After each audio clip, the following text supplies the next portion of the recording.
Ladies and gentlemen, the weekend.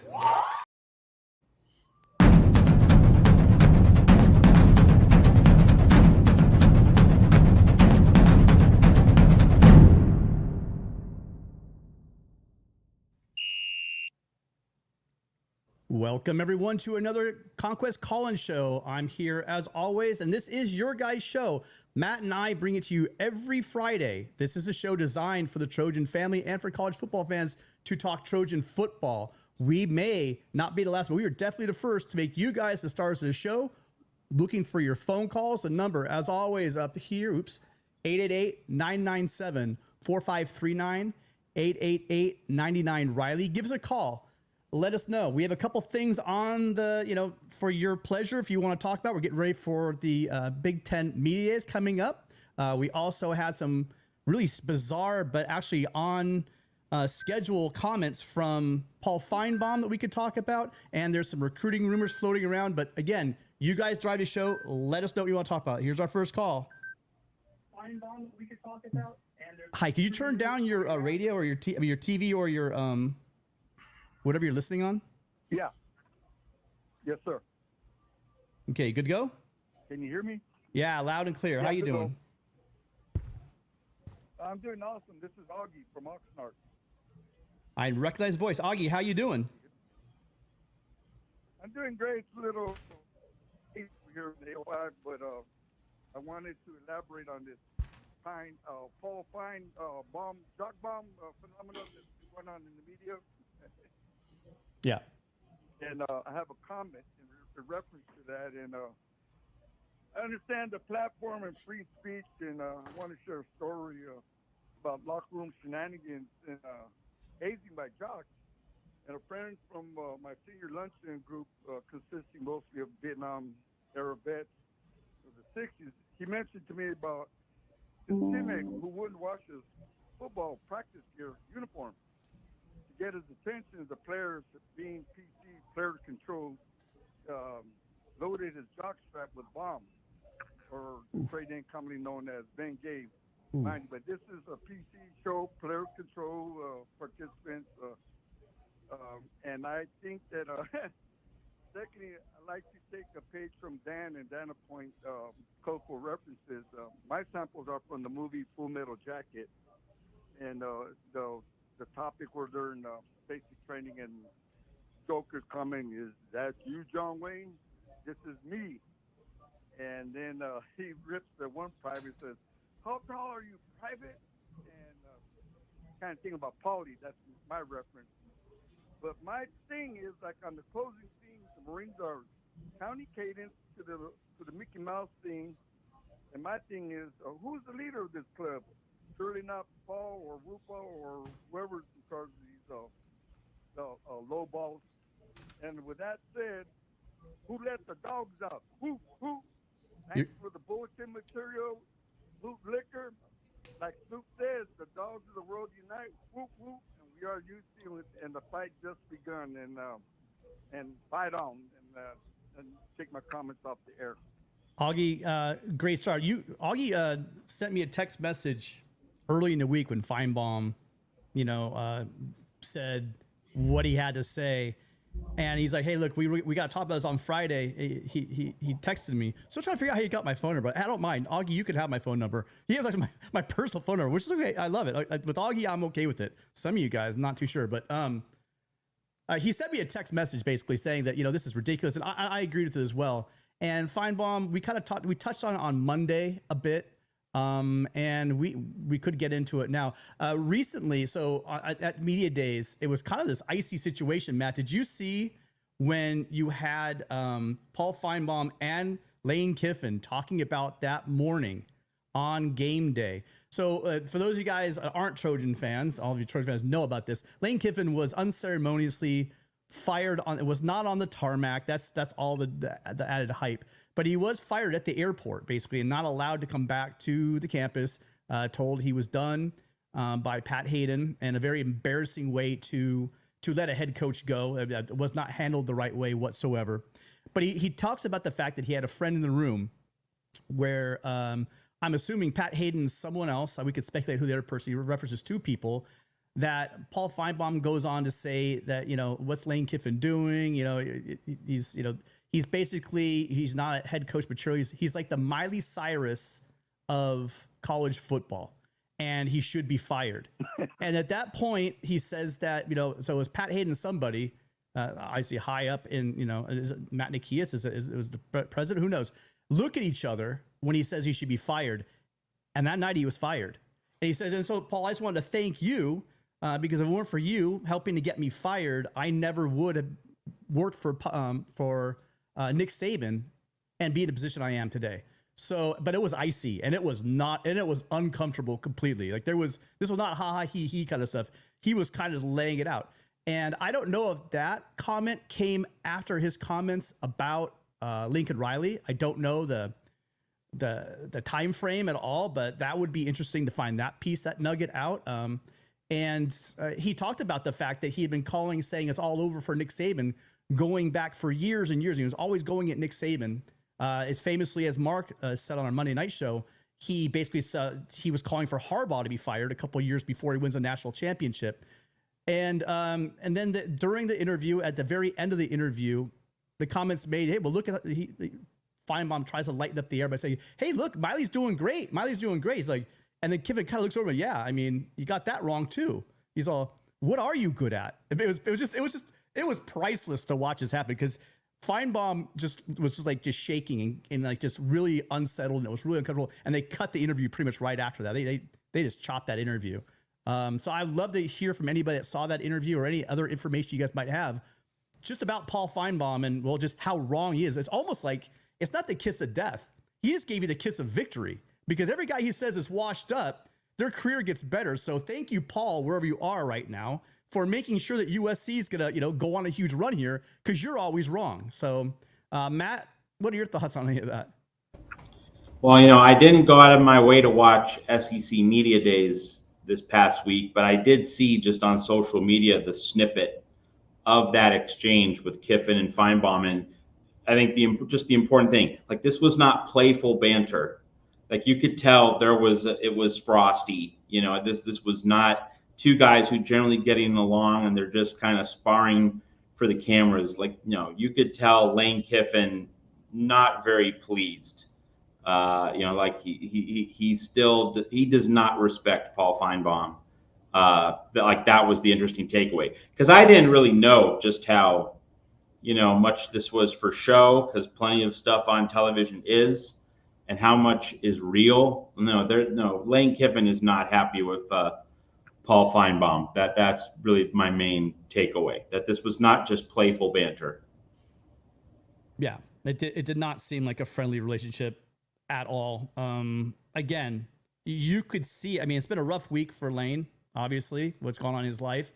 But something triggered that, because generally he has his lighthearted fun. But I mean, Matt, if you saw this, and Roy, you're in the chat, did it look like he was joking?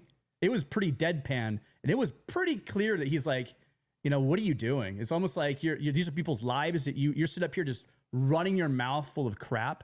And look at these, what impact it was. Who knows how much of an impact it might have been. But I mean, to be called out on national media on game day for his job by a guy that's supposed to be respected, I mean, that can't help your job and the opinion of the public about, and just turn up the heat on you and your performance. So yeah, it was interesting to see. I know, Augie, do you have anything else to add to that?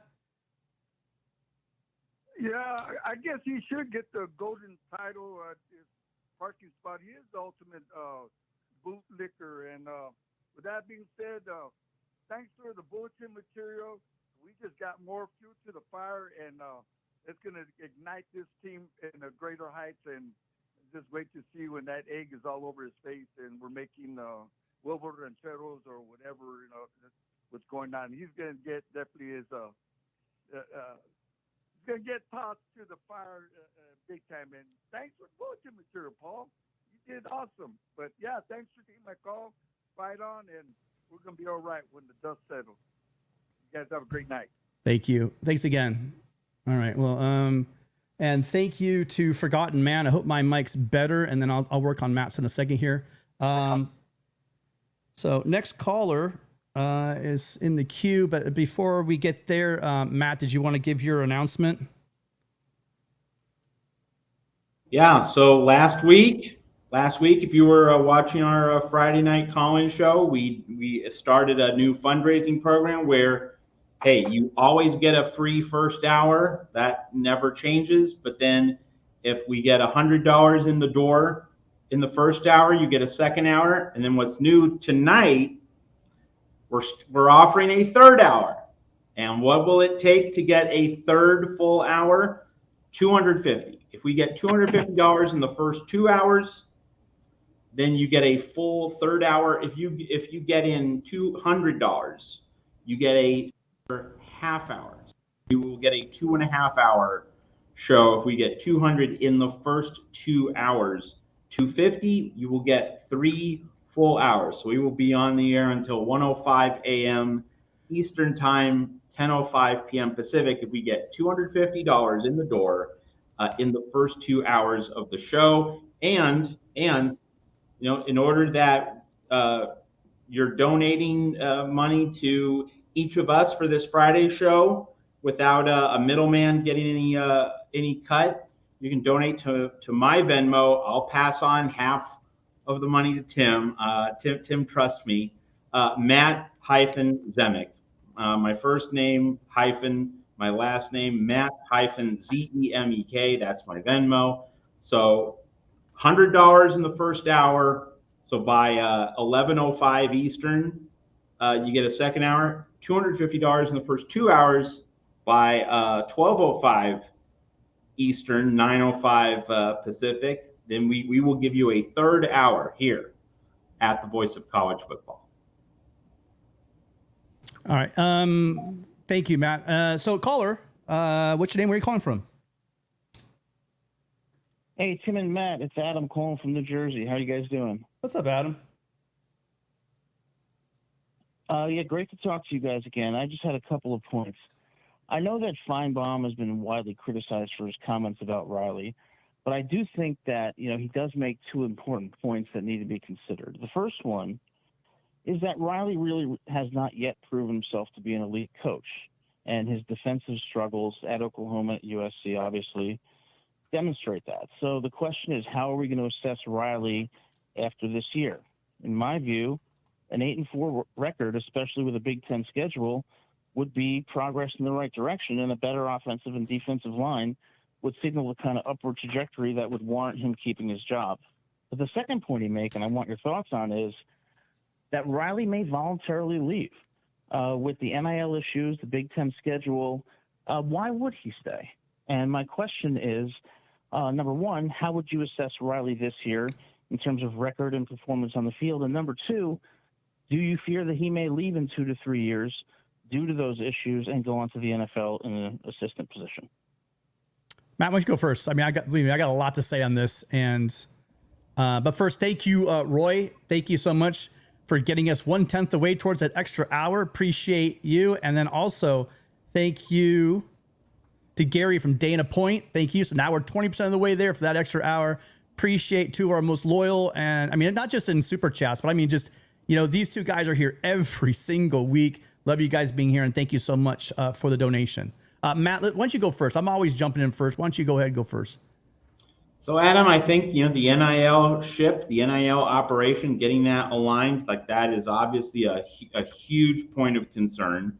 Everyone at USC should be taking that very seriously, and it's really priority number one for the administration, and making sure that all the roles, the different spots in the larger architecture of a football operations program are in the right alignment. The right people are in the right spots. Like Dan Lanning, certainly doing a good job selling a vision. Phil Knight obviously has the money, but like, you need people throughout the architecture of the Oregon football operations department to maximize revenue, to maximize the impact of their NIL program. They have all the right people in all the right roles. And so, you know, with respect to USC, you know, is Dave Emmerich the guy who should be in his position of administrative oversight? Like Jen Cohen and other people, and Lincoln Riley Need to be drilling down. Or do we have the right people in the right roles? And so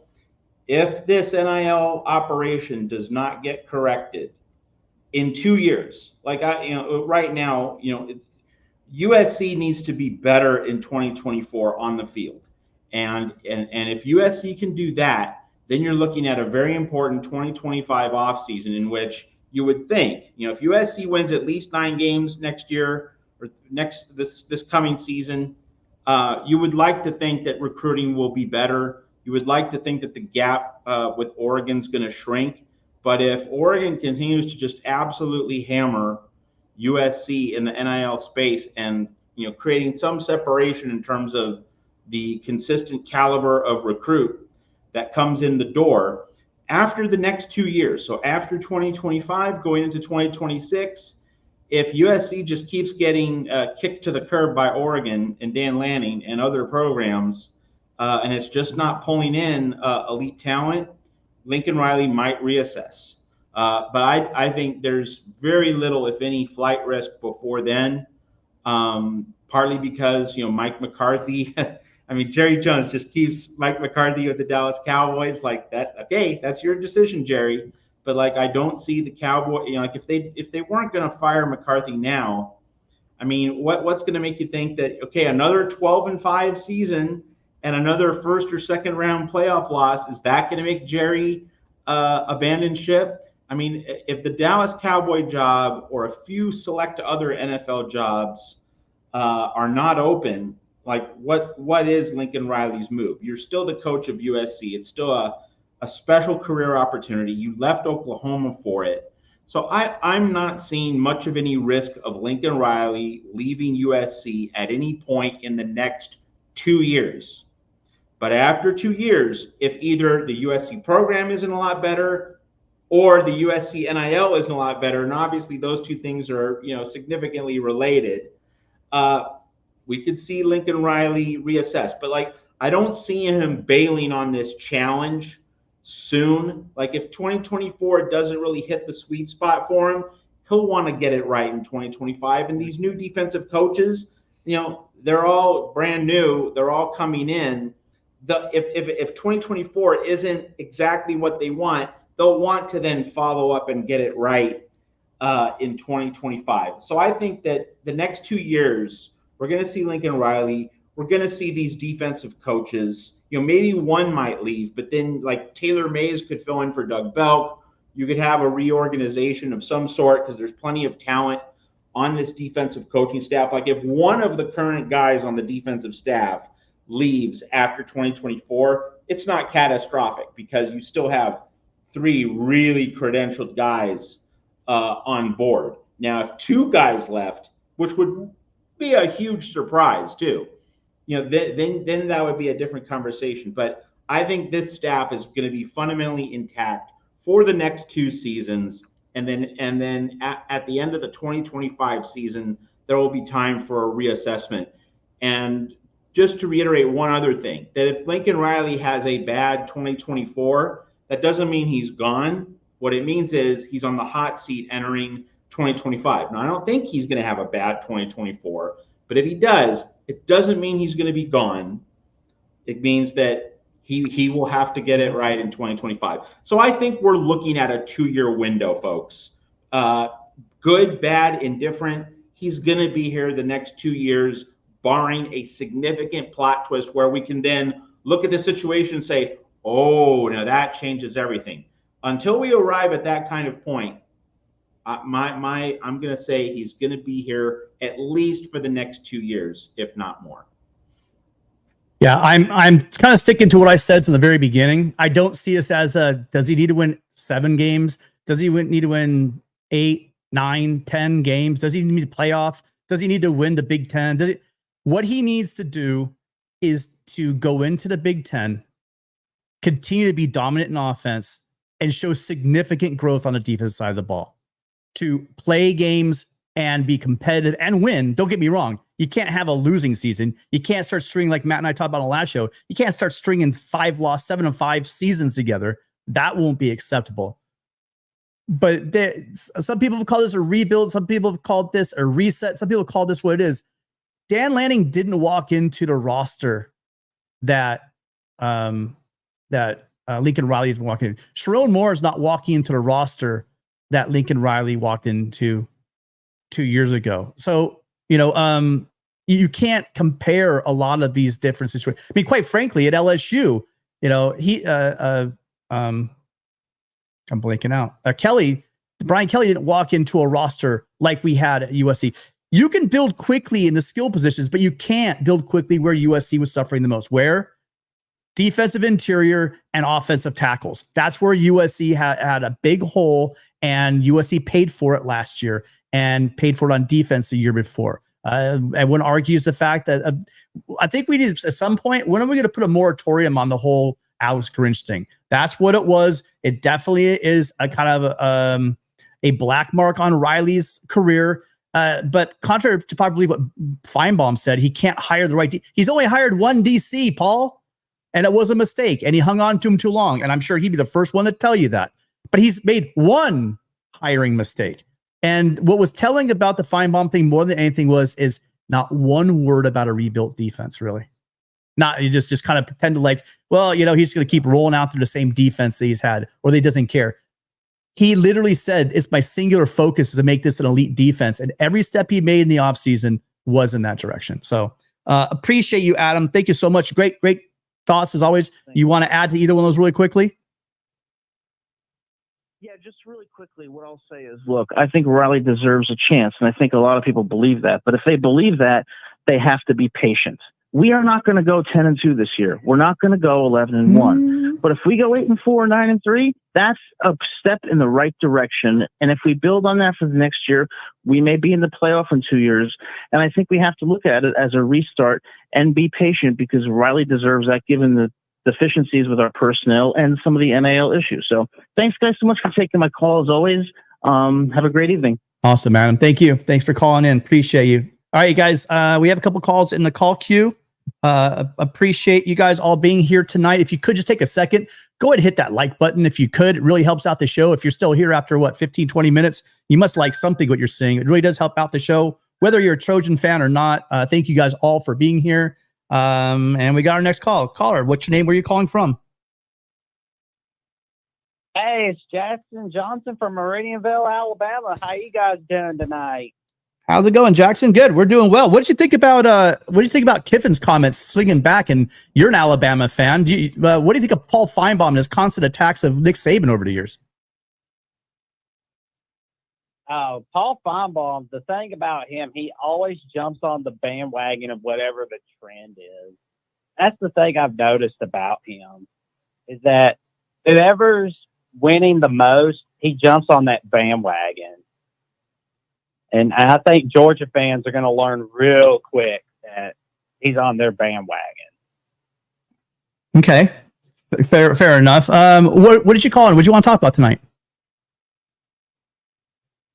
I just want to discuss a little bit about the non-conference schedules that I saw from a week or so ago, where I saw that Auburn canceled their series with UCLA and Georgia did the same thing, and how UCLA replaced it with a series with Utah and in a 4-year series with California for 2026, 2029.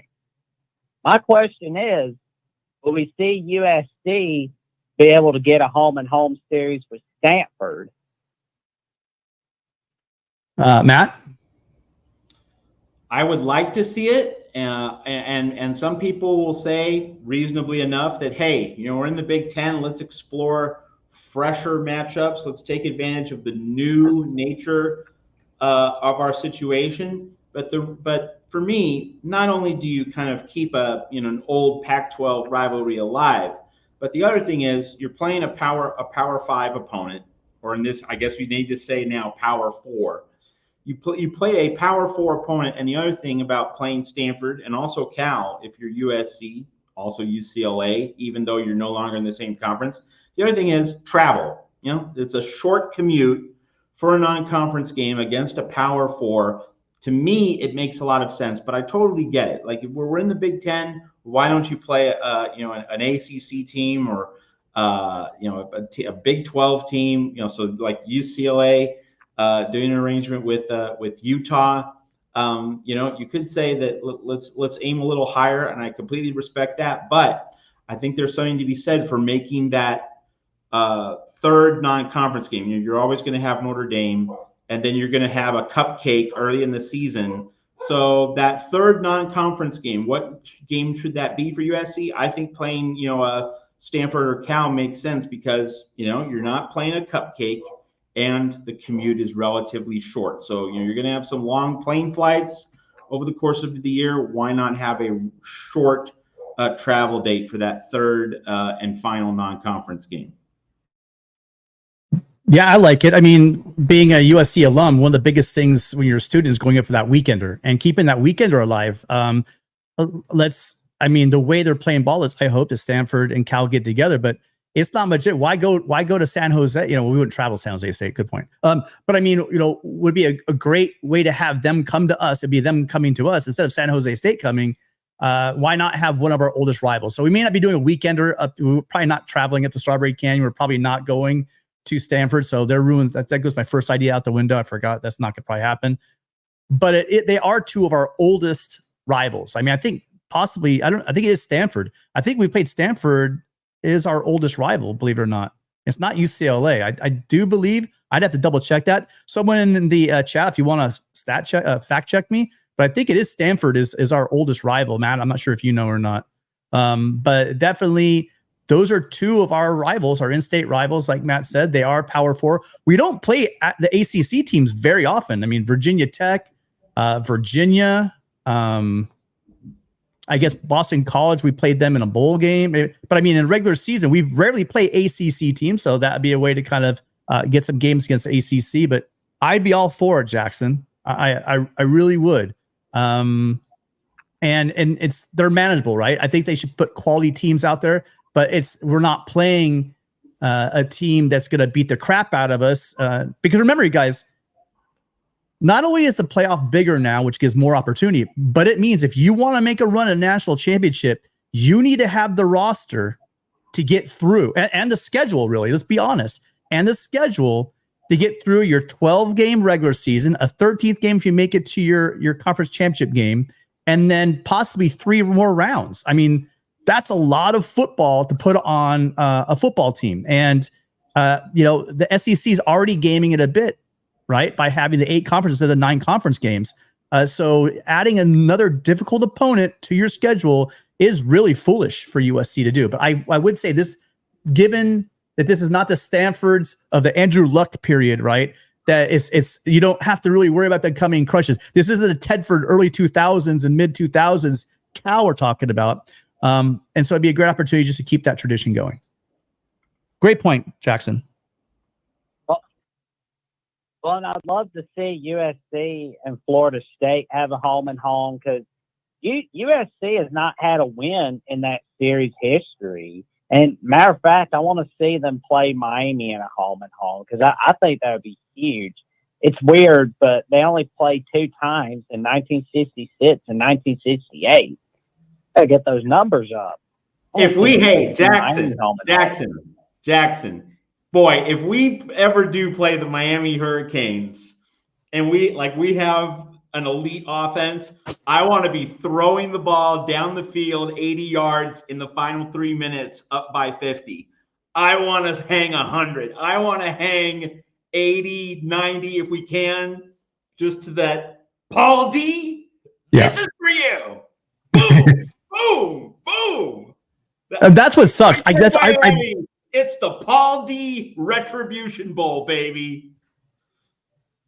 Well, we should have the Missy Convoy Bowl then all the time as well because she was on that committee. But I will say you're right. Paul D's famous lines: "You knew or you should have known," and then cooked us. While he has Nevin Shapiro basically just giving guys a lot of illicit, alleged things on recruiting visits and handing a check to him, running the team out right in front of. Well, hey, Paul. You knew or you should have known as well. So just, stuff that. And what shame is because I love Miami. Matter of fact, Charlie Fools, if you're out there, I've always loved Miami. I don't know why. It's just their swag, just the way they played, how explosive. That 2001 national championship team, everything about Miami. And then Paul, you would pretty much ruin it for you. But I would say this, and I have told people in the past, and it was kind of facetious, but man, instead of going to South Bend in October, I wouldn't mind going to, South Beach in October as well. That'd be a nice hub and hub every year to switch back and forth with Miami, but too much tradition. But Jackson, thank you so much. Appreciate you being here as always. I hope you call in next week as well. I plan to. Y'all stay safe, stay cool, stay away from that heat. It's gonna go away soon. I'm blasting the AC today. Jackson, I can't stay away from the heat. It's 112 right now in Phoenix, and it's been over 110 the last 2 weeks pretty much. It's supposed to be 116 tomorrow. Sorry, just not the time of year, not the right place. Man, I could never live in Arizona. I could never live in the Midwest because I can't. I get cabin fever being in the house for like 8 hours. You know what I mean? So like today I was at a 4 mile hike, like an hour and a half, 4 mile hike. I mean, I just, that kind of stuff is like, it would kill me to be in. So I know Gabe is there. Gabe was talking about some monsoons and stuff that's going on right now. Crazy weather in Arizona. But thank you so much, Jackson. Make sure you guys should check in Jackson out at the Jacksonian. And I completely forgot Jackson, but I will put it in the comment section, in the description section of this video for next week. I promise, because Matt's going to remind me. Thanks, Jackson. Y'all, I think. Well, he's done it again. Adam is along with our other subscribing people throwing money, has sponsored the second hour, and we're well into almost that third hour. So you guys keep it going. We should get there. Adam, again, I really, really appreciate your donation. That's really kind of you. And I don't know. I can't believe you gave us $100. So thank you very much, Adam, for being here, for calling, and for the financial contribution to the show. I don't know. Hey, caller, hold on 1 second. Can you turn your TV down real quick? Yep, I just muted it. Okay. All right, caller. What's on your mind? Just recruiting. Want to, just a few recruiting questions. Sure. Well, we'll do our best. Again, we tell you right now, we are not the recruitniks. There are some out there that are very, very good. They do, but go ahead. What's your question? No, well, it's okay. Just maybe an NIL thing or so. But that's fine. Yeah, go ahead. What's your question? Oh, I'm sorry. I didn't hear for calling. And for my question is Ramiro Eisen. You're familiar with Ramiro Eisen, correct? Yeah, the speedy wide receiver, correct? Yes, absolutely. 4-star. Right. So I'm a Penn State fan, and I know he was very heavily interested in Penn State until he went on to visit and committed to USC. There's rumors that he's visiting Penn State, and there's conflicting reports he is. There's conflicting reports he isn't, because Penn State's looking to flip him. And I was just wondering if you guys heard anything out there, if that is in fact true, that he's going to be visiting Penn State soon.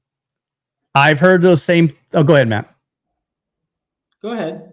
Well, I've heard the same thing, but I have no actual information. And I've heard from people, just like general people on the internet. I haven't heard anything specific from people that I think have a little more of a pulse on USC recruiting. I haven't really asked a question. I'm really not asking to be dead honest with you.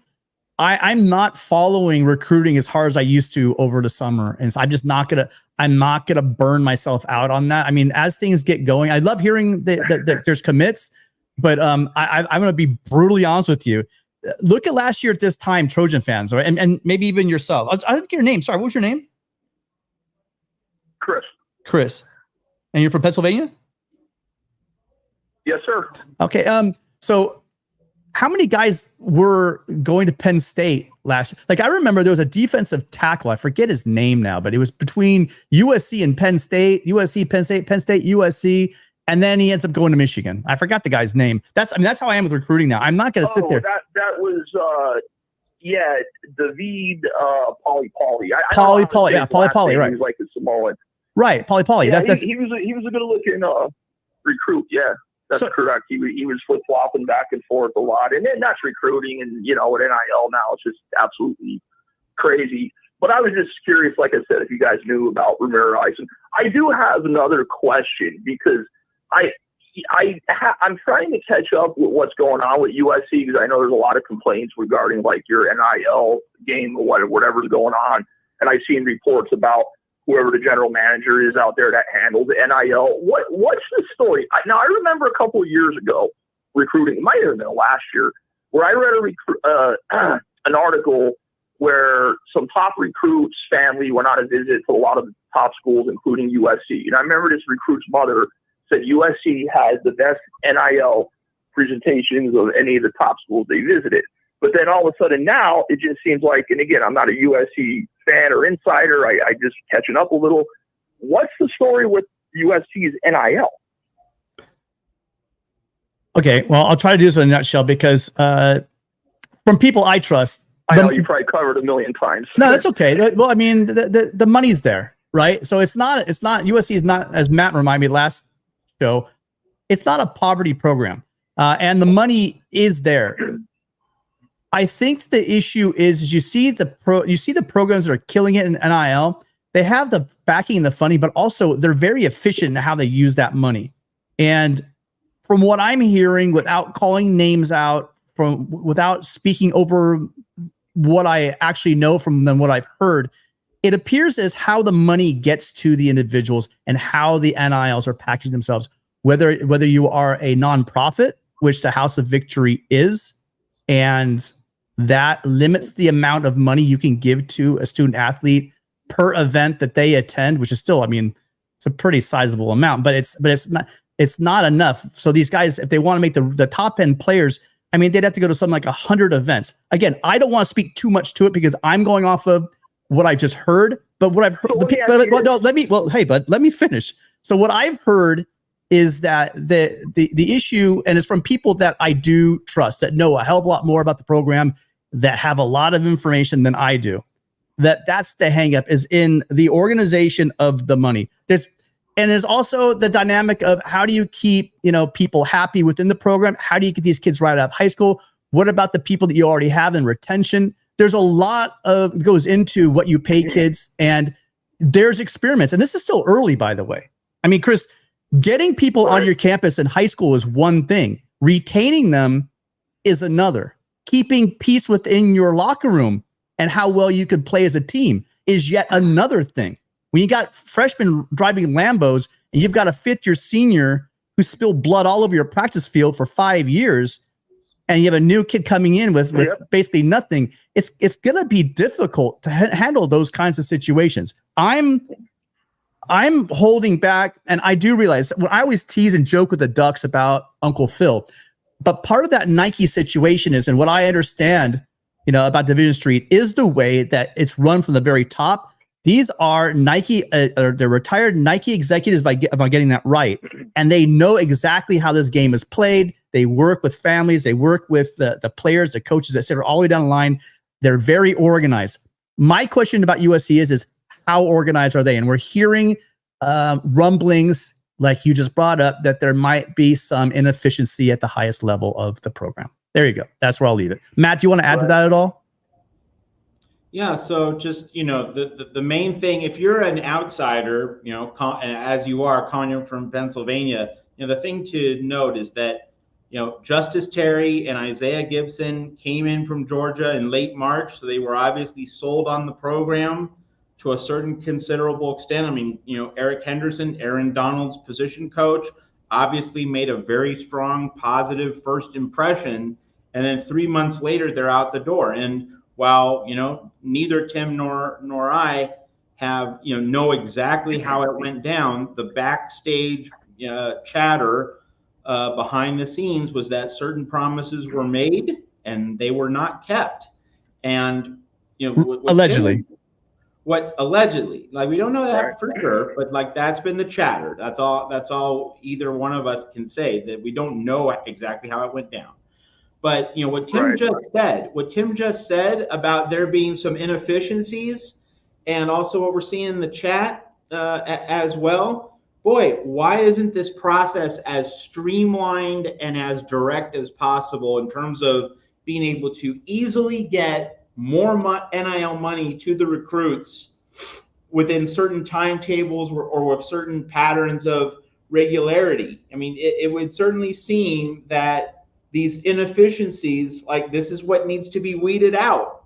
And like, I don't know exactly what the inefficiencies are, but I think all of us can agree that inefficiencies exist. So this is what administrators and people inside football ops need to be cleaning up. And if certain people in these nerve center like traffic control positions aren't cleaning things up, well, there need to be some firings, and we need to bring in newer guys who are better at these kinds of jobs, getting everyone in the right role. That's really the summary. I can't believe I tweeted out that the show started between 6 and 9. Wow. Anyway, yeah. So really, just to put a bow on this whole thing, USC has some very correctable issues that they're ironing out. And another thing is that the whole foundation of this NIL and how they're going to play the players. Is there going to be direct? Are they going to all receive on what's going to be like equivalent to like profit sharing or a salary each one? This is all evolving. And there's some guys that got out, in the front of this thing and are killing it right now in recruiting. Something tells me that some of these advantages are going to be mitigated with legislation. Right now, people are just running with it, right? It was proven that the NCAA is toothless. They can't do anything. So the programs that were pushing the edge have just opened up the floodgates now. And so there is full-on inducement. Let's just face it, you guys. You can pay high school kids to come to your program. You can pay transfers to come. You can, and you can bribe people to come. And there's been now that stories are really coming out about guys being offered X amount of dollars to leave the program because someone needs a quarterback. I mean, you guys look it up yourself. There's just a rumor came out last week. So I mean, you have to look at the changing landscape. It's going to continue to evolve and change. The one thing it is this the picture that USC doesn't have the money. That's incorrect. That's the one thing I wanted to make sure everyone does understand. Is I've heard from 4 different people that I do trust that would know, that say the money is there. It's how the money is transferred to the players is a possible issue. Matt, you're shaking your head. Well, yes, I caught you shaking your head. So now you got to answer for that shake of the head. So yeah, if that is the issue, like that is really depressing. That it's not about not having the resources or not being willing to pony up. We just can't, guide the money to where it needs to go. Like, come on, this is USC. We should not be fumbling and stumbling in the dark like this. Like it's appalling to hear that. I wonder if it would be more. Again, the big money comes from a small few. Let's be real. So the biggest money is NIL collectives, and the NILs come from a very small group. Everyone gives what they can, but the big dollars, the big money comes from a select few people. But I wonder why isn't there more transparency about the NIL? Like me, there's people like me, you, a lot of people that really want to get more and understand what's going on, but it just seems like there's not a lot of information that comes out. And if it's as well funded and if the situation is easily correctable as it is, I would think that there would be more communication from the athletic department saying, okay, so here's where we're at. Yes, I know we're getting crushed in recruiting, but this is the why. Maybe then people would stop bringing this topic up every 5 minutes, because then we'd be like, oh, okay, well, that's why. But everyone's just left to guess and speculate and rumor and past rumor and guess and do more speculation. Whereas if they just came out and said, okay, so here's the situation. This is what's going on with our NIL, etc. That's what's worrying to me is that there's no transparency in any of this. Just Tim, do we have calls backing up? We do, and we have a call right now. Yeah. Okay, so I'll save it for later. All right. Well, caller, go ahead. What's your name and where are you calling from? Hey, this is Mark calling from Albuquerque again. Hey, Mark, how you doing? Thanks for calling back. I'm doing okay, man. I'm glad to hear from you guys. I just have a quick rant. I'm going to try to make this as fast as possible because I want 2 points that I would like to have you guys discuss with a little bit more in depth. I think one of them I asked about a month ago and it kind of got blown off, but I think it's pertinent to some of the questions that keep coming up. But let me get into this rant real quick. So I'm going to be like Augie and Dana, that always calls in. So I believe everybody's familiar with the movie Gladiator, correct? Yeah, love it. Seen that Gladiator? Yeah. So there's a scene in Gladiator where Maximus, Decimus Meridius, whatever his name is, he's getting ready to go into the Coliseum to fight, and he's behind the guy, and there's a young man there that's urinating on himself because he's scared to go into the Coliseum because he knows that, you know, whatever might happen, he doesn't know. So he backs up, you know. I hear these comments, and I'm not trying to disrespect anyone, but I am so tired, and I'm not a Sunshine Pupper, but I'm so tired of all the negative, oh, well, we don't need to play this team because we might lose. We don't need to do this because we might this, we might that. You know, and, you know, I watch college football because, like I've told you, I played the game.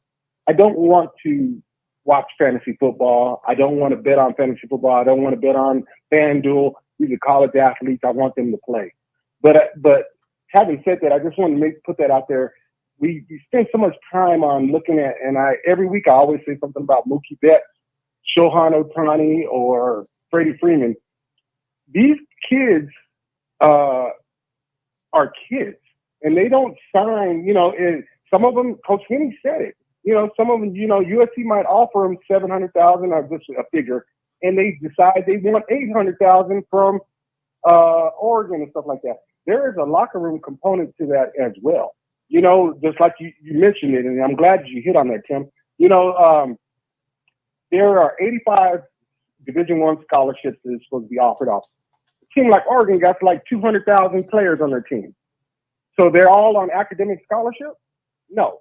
So sooner or later, whether Uncle Phil or whomever at these schools are paying for these other kids, they're going to want to get on the field if they have aspirations to do more than just receive NIL money. You know, of course, there's, you know, Oregon's quarterback that wants to play 12 years because he knows he's not going to get drafted. So he's going to make as much money as he can. So I can't fault him. But we keep going back and rehashing. And then we have, and myself and the fans and the media, we play into a lot of the negativity of these recruits here. You know, we have people talking about Lincoln Riley. Okay, let's name it. And this is one of the questions I have for you that I would like to discuss a little bit more in detail. Outside of the four coaches, Ryan Day, Nick Saban, Kirby Smart, Dabo Swinney, how many other coaches been to the college football playoff, the four playoff format multiple times besides Lincoln Riley? He's been there 3 times. Now, that's a rhetorical question, so I can't answer it, but yeah, you're right. Yeah, Mark. Yeah, I mean, he's been there 3 times. So he's proven his point. He's 40 years old. He had one season where he went 7-5. He didn't go 3-8. He went 7-5, and now he's off with his head, and he doesn't know anything about defense. And like I mentioned a couple weeks ago, had we won the Utah game and say UCLA, we still have Alex Grinch as a coach because there wouldn't be any reason to fire him. Last year, everybody was fired up. Oh, well, Alex Grinch needed to have some players in the system, and then once he gets those players in the system, things would be better. Well, he proved that he couldn't coach. So we're moving forward. I just wish that we would stay on that. But the point, one of the points besides the Lincoln Riley argument for all 5 months, he works for the SEC network. You got to understand that. You know, if you listen to his theme song, it's all, you know, SEC. You know, he lets these people that are 80 and 90 years old, I'm glad they're able to speak, just talk nonsense. That's his whole stick. You know, so I'm glad that Lane Kiffin went off on him.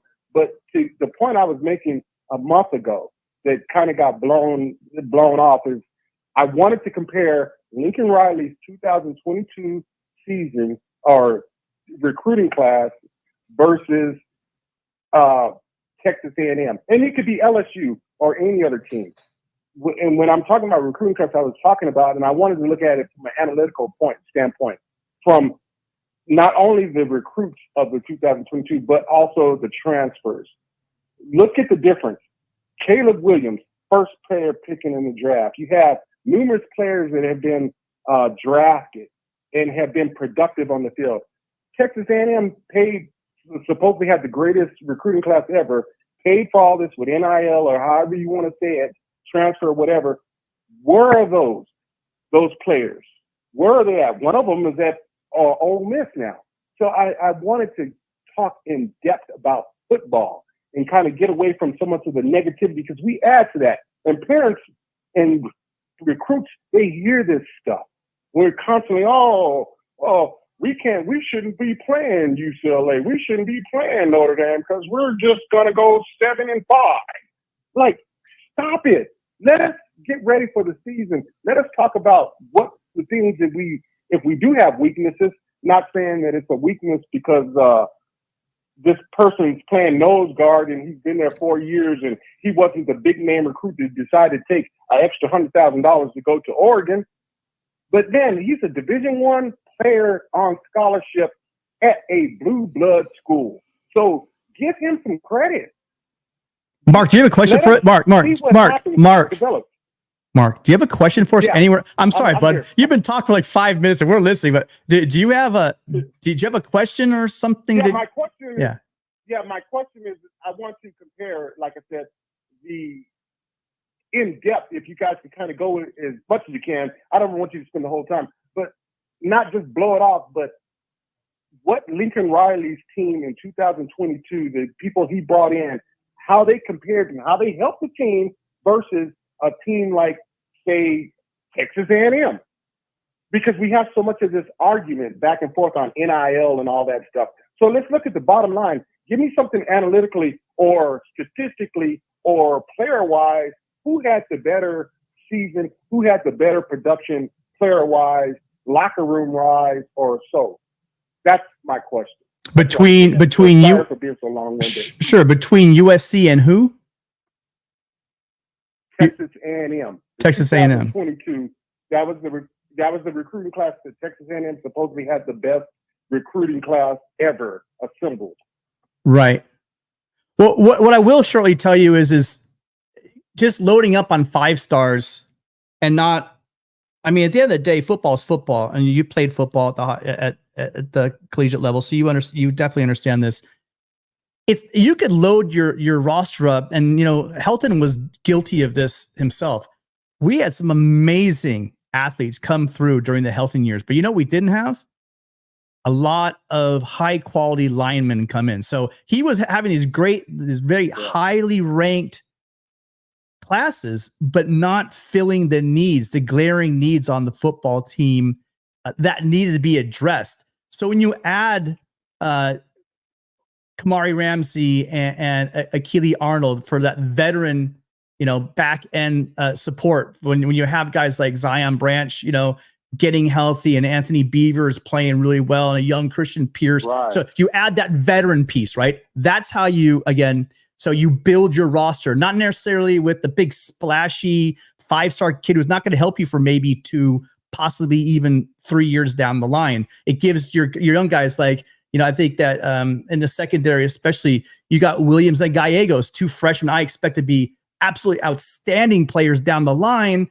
I'm not sure if they're quite ready for that. So that's why you bring in the help, right? That's why you're probably going to have to bring in cornerback help.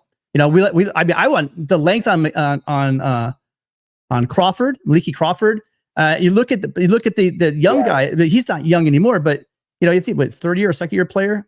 But then bring in the Carlos Nicholson and John Humphreys to play corner again to supplement that gap so you can get young Williams some time in the system and help out Jacoby Covington. I mean, those 3 right there between Nicholson, Humphrey, and Covington. I think we're really set from the safeties we just talked about. I think we're really set. You don't hear Paul Finebaum talking about how solid with the young prospects coming up through the system, the farm league, and then the guys through free agency that we brought in to supplement and help them to come along. So defensively, we know offensively. I'm not going to go into the offense except for the offensive line. I mean, the offensive line is a situation where you have those young freshmen now becoming sophomores, and some freshmen that might come in and help us pretty early on, being led by our junior guys and supplementing to Pregnon and to Monheim. So I mean, I think that overall it's not about giving us 5-star players and making big splashes. It's how do you improve your roster? And I think that's what USC's done. Matt? I mean, that's about as in depth and example I could give you if you want. Matt, anything to add? Yeah, and I appreciate that. Okay. All right. Well, appreciate you calling, Mark. Thank you so much, and I hope you call back next week. Thanks, guys. And real quick, Matt, can you put your Zelle or whatever your cashback thing in the comment section so that I can make sure I have it right? Because having difficulty just doing it through Super Chat. Okay, I have it on the banner right there. But this is at Matt Zemek. Is it? Okay. I just want to make sure. And that's at, what is it again? It's at a Venmo, right? Not Venmo at Matt Zemek, right? I just put my Venmo in the chat. Okay. All right. Well, again, thank you. We're about to start our second hour. Thanks to Adam. What's that, Matt? Matt, what'd you say? Just saying, we're about to start our second hour. Thanks to Adam. Right. Well, and everyone else. Let's not forget all the coin that was thrown in today. So appreciate you, Mark. Thank you so much, and we'll look forward to hearing from you in the future. Okay. Have a good one. Thanks a lot, man. Thank you. All right. Okay. We got 1 hour in the books. Good. All right. One down, possibly one to go. Hello, next caller. You're on with Matt Zemek and Tim. What's your name and where are you calling from? How you guys doing? Good. I'm sorry. What's your name? Where are you calling from? Christian from Mission Viejo. Hey, Christian. All right. So what's on your mind tonight? I just have 2 questions for you. If you guys could retain any 2 coaches besides Lynn and Lincoln, who would they be?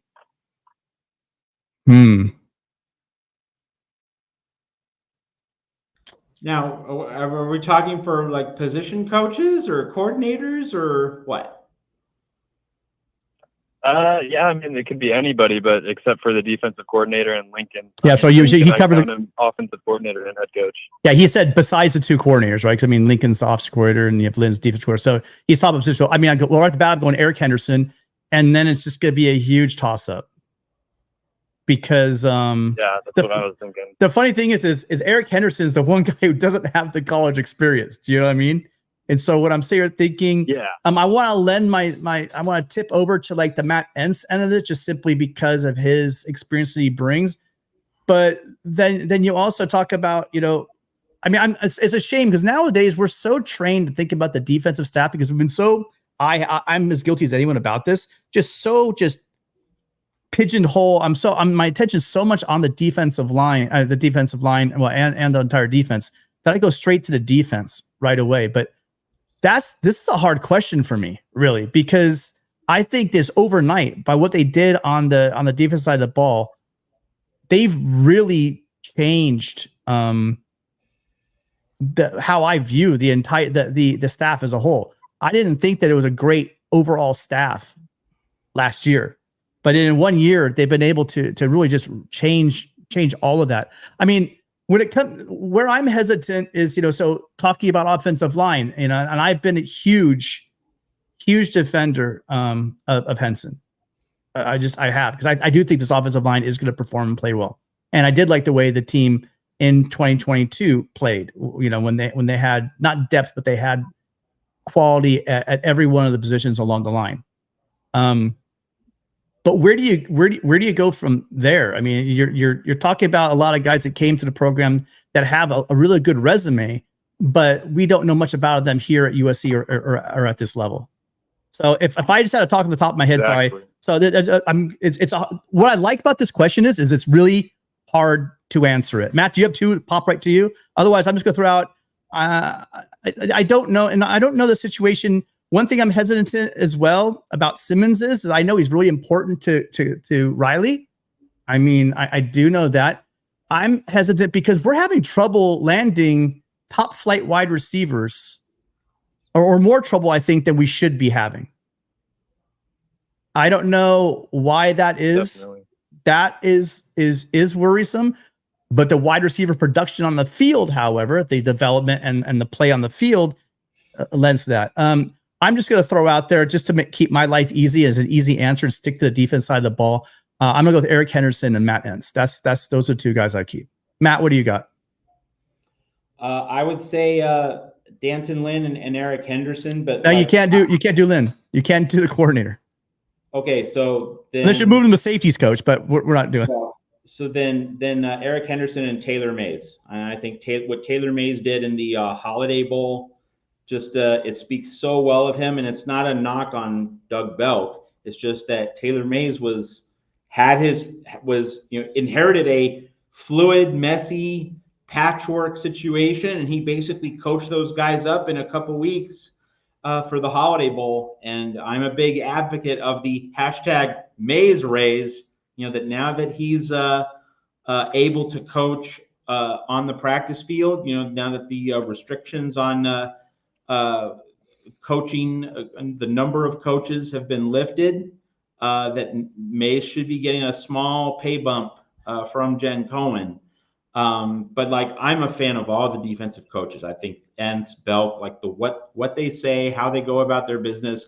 Obviously, we haven't seen proof of concept yet at USC, but that'll come pretty soon. I think this defense is going to do well. I think that a lot of national commentators, this is a point that Tim has made a lot as well, have said, well, Lincoln Riley doesn't take defense seriously. Wait, have you noticed all these new hires, and have you noticed that the football IQ and the tactical acumen of our defensive staff has just skyrocketed?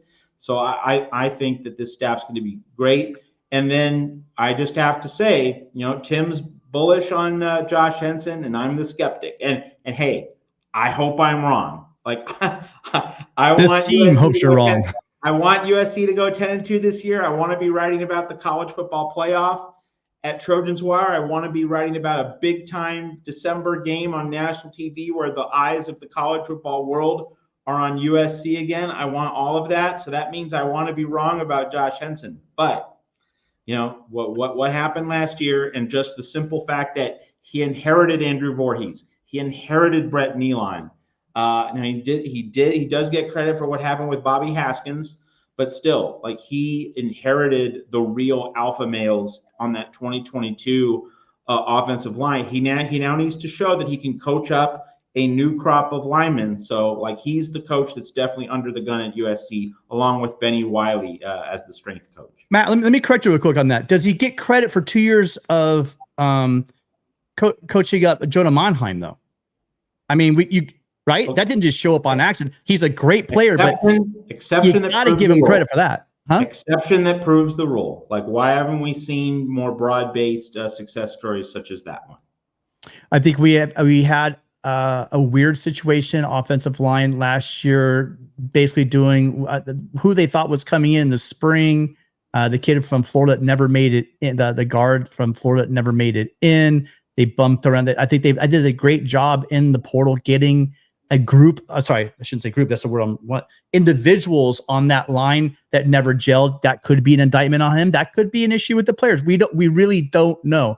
That's why I think we're both on the same page. We may be on different pages on where we think it's going to go, but we're on the same page that this is the prove it year. This is year 3.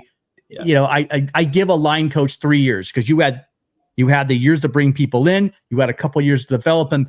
That's pretty much who you're going to be at that point. So there, on that note, you and I are on the same page. But now we're talking about that. It made me think. See, here's the thing. In sports, if you're a player, right, sometimes it's good not to have, especially on the offensive line, not to have your name called. Same thing in the coaching staff. If you're not hearing your name said a lot, that's could be a very good thing. For instance, we just looked right over Zach Hansen, right? But think about that. Look at the player. Look at the tight ends. I got to find it, actually. I mean, because I'm a cheat. But I mean, the tight ends that he's brought in have been phenomenal. I'm going to read off everyone to you. Joey Osen, Carson Tabarachi brought a mover from linebacker, so that doesn't technically count. But I mean, Lake McCree, Cade Eldridge coming in. You have a situation where you're bringing in young talent. And when you bring in young talent and you're not hearing your name called, that's actually a good thing, Matt. because Christian, your question is so hard because I think that there's and you really can't single out people that I think that are not doing their job at this point, right? We have a bunch of new faces that came in, but the guys we talked about that are not being talked about on the defensive side, on the opposite side of the ball, are doing a solid job. So your question to narrow down just to 2 guys you can keep, I just went with the biggest kind of names that I could think of. And those are 2 biggest names. I'm kind of cheating. I'm not giving the people that have done their jobs over the past couple of years credit. Yeah, no, I hear you, and I do the same thing. I mean, I'm sure in a year we might have different answers, but right now it's just kind of hard not to pick those 2 on the defensive side of the ball. Yeah, it is. It is just way too hard to try to make a guess off of what we've seen. And I mean, talk about making a guess of what we've seen. I mean, I think when we see Walter Matthews come in, and that's another Zach Henson. I mean, these are guys that that he's recruiting at a very high clip. So it just depends on where you want to focus your attention. The guys are kind of doing their job, flying below the radar. I just think all of us, our eyes just go right to the defense, and the 2 biggest flashy names on defense, really, to me, are Entz and Eric Henderson. But thank you, great question, really great question. Too hard to answer. Thank you. I wish I could have answered it better for you. No, it's okay. I would do the same thing. Honestly, I've spent a bunch of time thinking about it, and it's hard to commit to it. But that's probably what I would go with too. Yeah, and I'm gonna come up with new names every 10 minutes, so we better cap it. Yeah, go ahead. Oh yeah, I just have another quick question. Who do you think are going to be the 3 most impactful freshmen? Ooh. Well, I think I just said one of them already. I think Walter Matthews. I mean, not right away, because I mean, I really Eldridge and McCree. I mean, that tight end room's gonna be fun to watch. But there's a guy I think that could come in right away. And then I'm a Bosco guy, so I'm gonna have to say Marcellus Williams. Wait, okay, hold on. Carlin Jones could come in. Jude still.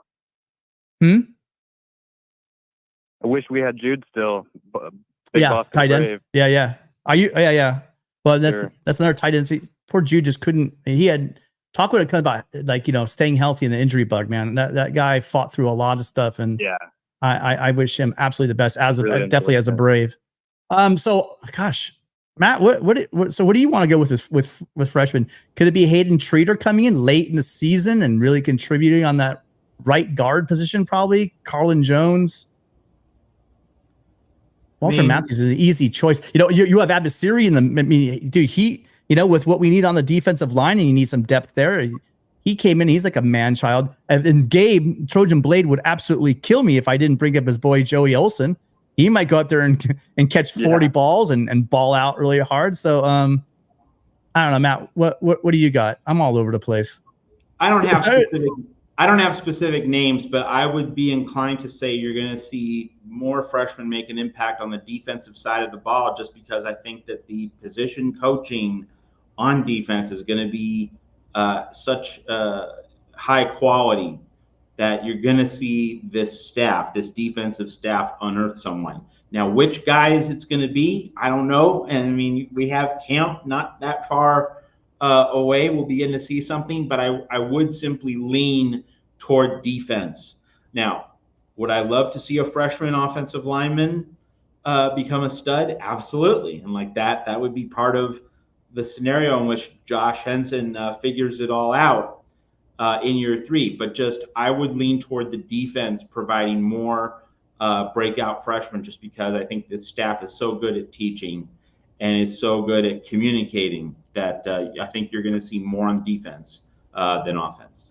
And I stopped, by the way, Debo. I stopped on Fountain, and I thought he was the first. He was literally the first, because if you watch what he was doing in camps and stuff like that, and just at his high school tape, the young man is just truly gifted. But I looked at who he has in front of him in order to make an impact. You have Jamil Muhammad and Braylon Shelby. Anthony Lucas. Sam Green. I think that he could find his way through that. But as far as making an impact, I just think that that room of all the rooms, I mean, there are some, like the cornerback room, safety room, pretty full. That's why I'm kind of hesitant on Marcellus Williams, because, just because who he has in front of him. But believe me, I will tell you this, I'll make a prediction now. And this is not this isn't my Bosco bootlicking. Marcellus Williams is going to be a starter in 2020, in 2025. Go ahead, someone. You want to clip this? Fine, go ahead. But I'm going to say it right now. He's going to be a starter in 2025. Tim, these are really good topics for Trojan Wire articles, I should mention. Okay, I will. We should Make be clipping sure you're these. taking notes on these things, Tim. Yeah, I will. Bread and butter. You know what I'm gonna do? I'm gonna start calling Christian, Matt. If I'm stuck and I can't think of an article, I'm gonna call Christian. He could ask me a question. I could write all day on it. Christian, really, really awesome. Okay. Sure.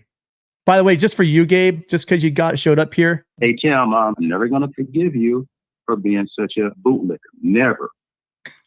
Right, but Christian, that was an amazing question. Again, so you just basically, I think it was Mark that was talking about the negativity out there. You just brought two questions to the show that are astoundingly positive. To sit here and we have to try to always think of two guys on the coaching staff to hold, and it's literally an impossibility to do it. And then talk about the young freshmen we have coming in who are going to be the two stars. And simply, we can probably go on for a good 15 minutes talking about the young guys that are coming in. They may not be the highest 5-star guys out there. I mean, not everybody is coming with the hype as a Cameron Fountain, but all the names that we just named, like Marcellus Williams, how on earth he's not a 5-star truly shows me why I think that the system's broken. But hey, Tim, you guys get the point. But I mean, my point is that, you know, having questions like that one, Christian, both of them, kind of turns this conversation more positive. Earlier, we were talking about the wins and losses. I keep ducking it because I think 9-3 when I say it, and that's why heart always told me it's just such a safe answer to do. I think it was Adam. Adam, you said, you know, we're not going to go 10-2. Why do you say that?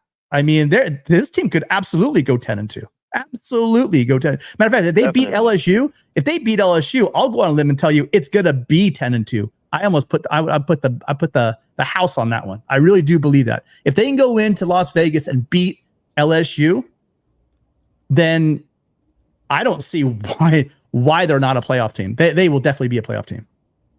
Well, I would just say if they beat LSU, I agree. You can see the path. You can see the path to 10-2. I won't say they're definitely going to get there, but you can see the path. But if you lose to LSU, you can't see the path. That's why you bring balance to the fourth, Matt. That's why you bring balance to the force, because I go the other way. Well, thank you, Christian. Excellent call. I really do hope you call in next week. That's some great work. Will do. Thank you. I appreciate it. Fight on. Fight on. Yeah, see, it's like calls like that make our job so much easier, Matt. Just relax. Those were not easy questions, but I mean, I kind of cheated. I had that conversation about Zach Henson the other day. What a great job he's doing recruiting. I'm hoping this is a year we see more. See why I'm hesitant, because we didn't see a lot out of the tight end position. Now Lake McCree was hurt, so I mean that probably goes into it. But I mean, I really do think that the tight end and the running game going into the Big Ten, those are two pieces I think that we're going to see when Lincoln Riley's offense, because it's so. I mean, Lincoln Riley's offense is so versatile, and depending on who the quarterback is. You've seen that different offenses from out of Lincoln Riley. That's what's also nice to know when you have a Danton Lynn who talks about how he could adapt his defense. And we know Lincoln Riley's shown that he could adapt his defense around the quarterback that he has. But I do believe going into the Big Ten, we're going to see a lot with this big offensive line we have, and with the quality tight ends that we have, and quality running backs. I really do see this is not going to be the greatest show on turf, right? I mean, I think we're really going to see some slugging out. I don't mean, you know, Iowa offense, but I mean, I do think that this is going to be a pound you, run some clock. But we have the playmakers. If we want to go over that, if we want to take the top off this thing, we will. If we're down, we can. But I think that the identity of this defense is going to be tougher. I think Lincoln Riley's out to prove something, you know, not necessarily to the naysayers, but I think just to prove that he is that adaptable, and I think he'll be able to do it. Hey, look, you know what? We're in hour 2 and we don't have any calls. Am I right? No way. Yeah. Shit, let me end the call and call right back. No, Christian, you can stay on the line, man. Stay on the line. Yeah. Got any more questions for us? No one else in the queue. Yeah. You know what, we can go through some of the comments, and Christian, you can help us. I mean, just to go off of what you just said, I mean, yeah, I'd like to see Lincoln. I mean, yeah, everybody likes to see the West Coast offense. They like to see it all spread out. It's all exciting and stuff. But I mean, going into the Big Ten, going against different styles of defenses, bigger guys, I'd like to see him incorporate some more like 12 personnel or 22 personnel. I mean, I'm pretty interested to see if he ever works 2 tight ends on the field or even getting 2 running backs on the field. Or 22 personnel. There you go. You solve both problems. Christian, Right. you hit on something there, right? Yeah, exactly. Each of the past 2 seasons, we've seen one guy get the lion's share of carries, touches, and became the focal point of USC's running game. It was Travis Dye in 2022. It was Marshawn Lloyd last year. I'm really hoping this year that we begin to see a much more balanced running back room that's not centered around one guy. I know Woody Marks is probably going to get most of the touches, but I would really like to see Lincoln Riley and this offense get a lot of different guys involved so that you can have different attack points, different styles, and you have a lot of guys being fresh as we get into the teeth of the season. You know, Wisconsin on September 28th, Penn State October 12th. Then you have a Friday night game against Rutgers. And then the next week you have the game against Washington in Seattle. You will need different horses in the stable in that midsection of this Big Ten schedule. So I'm really intrigued to see how balanced Lincoln Riley can make this USC running back room. It really can't just be a 1A and then maybe a 1B. We need to have like 3 or 4 guys rotating and giving defenses a lot of different things to think about.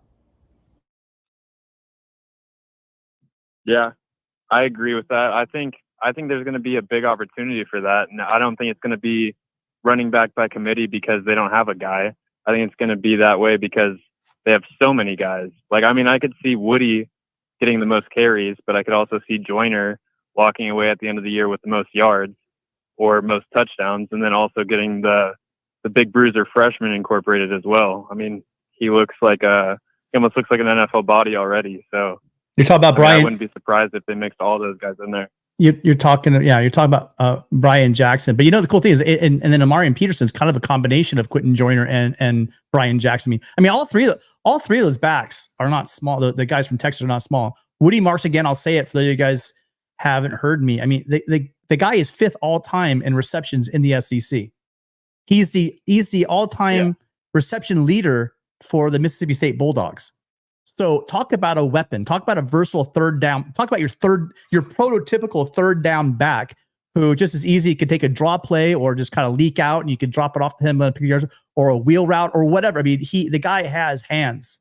If you're playing NCAA, if you're playing college football 25, that would be. I mean, I like to call him Woody Palmer because he's wearing the number 3 and not number 4 and. It's not his name, but kind of weird that. But Woody Palmer is by far wheel route all day long in that game. By the way, if you're playing, if you haven't checked it out, since we're talking about running backs, go check out Trojan Blades running back review. He went into it and he talked about how, like, you just kind of broke it down. You know, you got that all-purpose back. Oh yeah.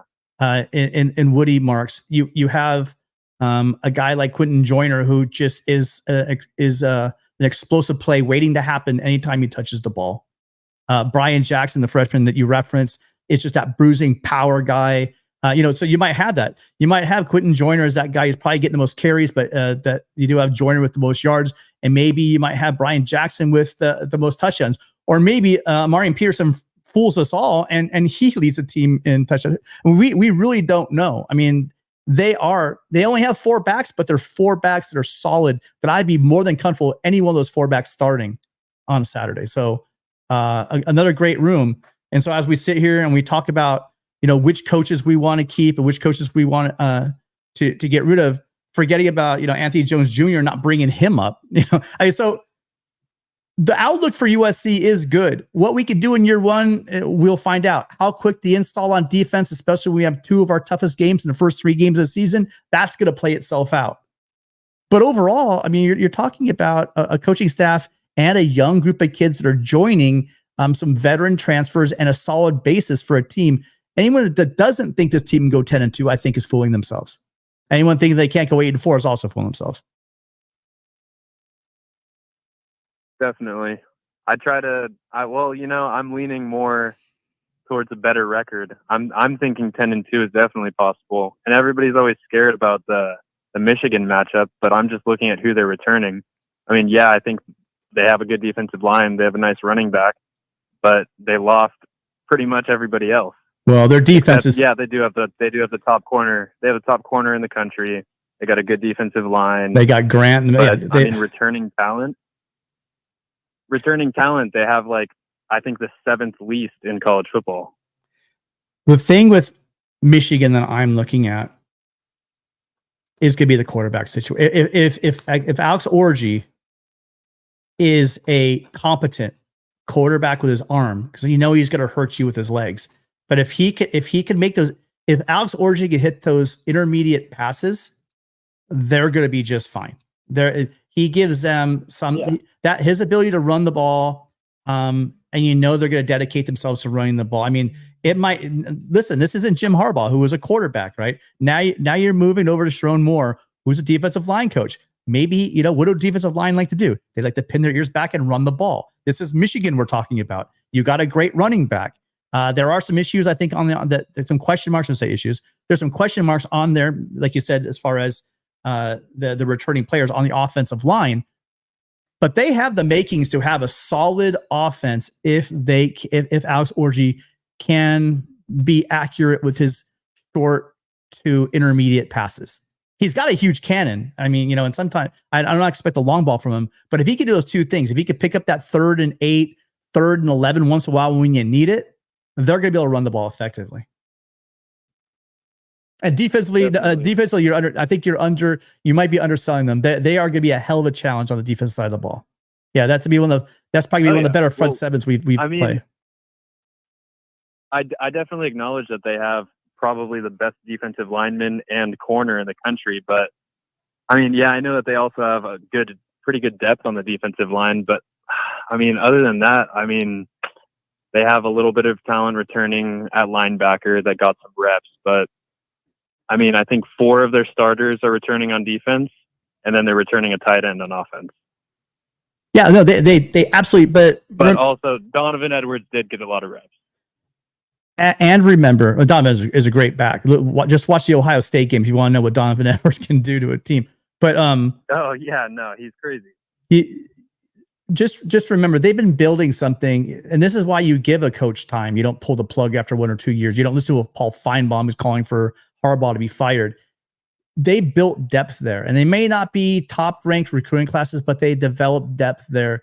And so, do I know that they have quality depth? Do I know they have playoff level depth pieces behind them? No, but I'm not going to write it off just because that they lost some starters, that the guys that weren't backing them up. Because remember, you could still be a great. Look at Matt Castle for the Trojans. He never played a meaningful snap at USC. Third man up, right? So you never know who's going to roll in after. I mean, we kept thinking every year, oh, Carson Palmer's gone. Oh, great, Carson's gone.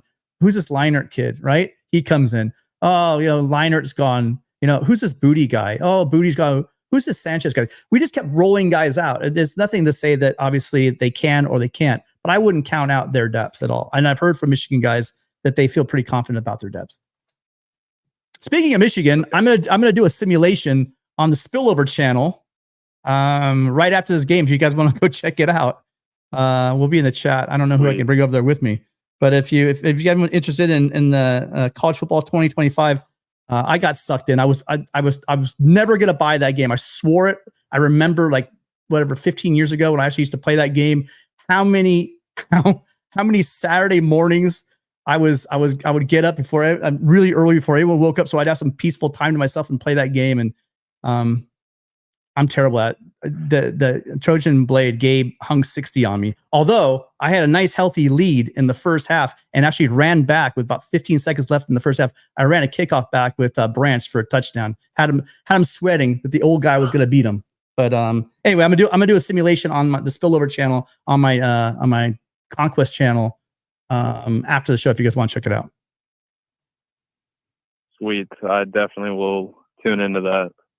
All right, I've been looking. Oh, we do have a backup call. Sorry, we do have calls backing up again. But listen, Christian, thank you so much. I truly mean this. I really hope you call in next week because there are certain guys like Adam and Gary. I'm not gonna start naming names. There are people that call each week that absolutely make this show for me. It makes my favorite show. And Christian, I just added you to that list, so I hope you call back next week. Thank you. I will most definitely. All right, fight on, man. Take care. All right. Thank you. Have a good night. Fight on. Before Tim takes the next call, we need $110 if you want a third hour. Do they really want a third hour of this? Okay, here we go. Hi, what's your name and where are you going? Sorry, man, you got me thrown off. Hang on a second. Caller, what's your name? Where are you calling from? Yes, I'm calling from Oklahoma. Oklahoma. How are you doing, sir? What's your name? My name is Danny. Danny, thanks for calling in. What's on your mind? Yeah, man. First off, before we even get started, I know how a lot of these crazy homers can be from Oklahoma. Okay, I'm an Oklahoma fan. Don't get me wrong, but I call a ball and a strike a strike. That's just the way I live my life. But I was trying to maybe give you some positive input, in my opinion, on why you're having some problems on the recruiting side. Okay. And my belief is this. On the offensive line side of the ball, you guys should be getting better recruits than what you're getting. Wouldn't you agree with that? And I think that where Lincoln missed the boat, and that's partially due to him on the grounds of he wanted to hire Coach Bill Bedenbaugh, who many would consider the best offensive line coach in the country. And that's a fact. I mean, excuse me. And that would have been a big plus for USC to get him. But he wouldn't go. One of the reasons, and like I said, I'm not one of these homers. I'm just being very upfront and honest with you.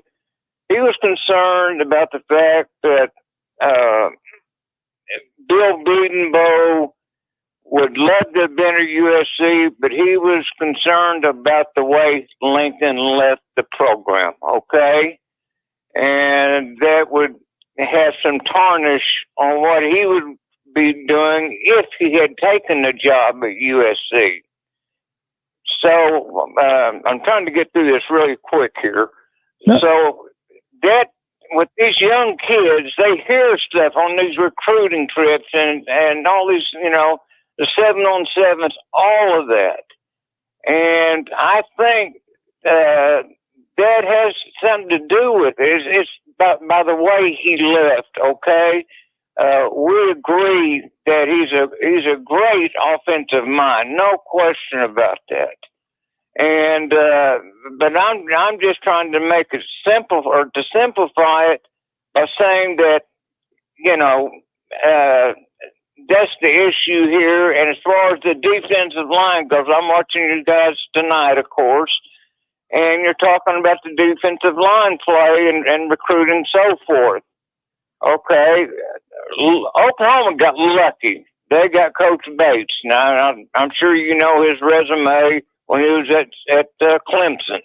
He's got all these, high-profile guys back when they was winning national championships, right? Mm-hmm. And but anyway, so I think that some of this may be, these young recruits and coaches and stuff are concerned possibly about the way, Lincoln left. That's all I'm saying. And I enjoy you guys' program, but that's just some insight. That's all I wanted to say.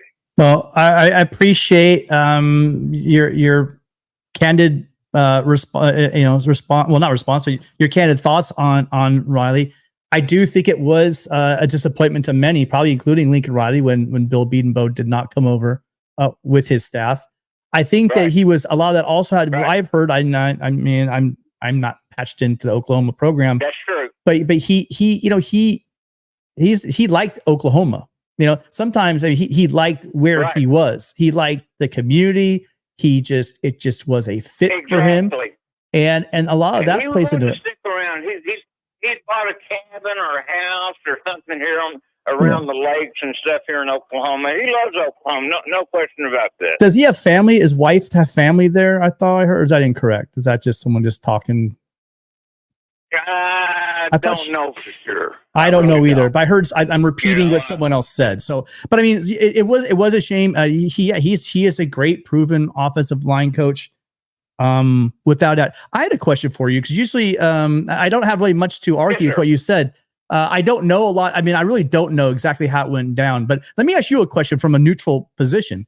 You guys have one of the most rabid and just so I think of Oklahoma, the entire state of Oklahoma, and it's like basically you have either you're a Cowboy fan or you're a Sooner fan, and it's just like, and you guys really support your program. I'm a Sooner fan. I was born and raised a Sooner fan, but I call a ball and a strike, no matter what a true-blooded homer might think about me.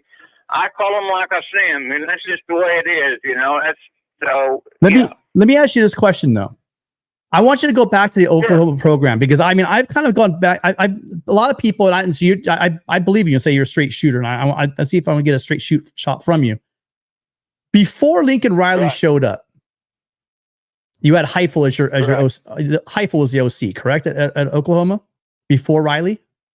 At one time, right? Okay, and it didn't work out. He got let go, and they brought a young Josh Heifel. They brought a young guy from East Carolina, offensive coordinator in Lincoln Riley. He came in, and you guys had lost 5 games. Your offense and your defense was pretty bad the year before Riley got there.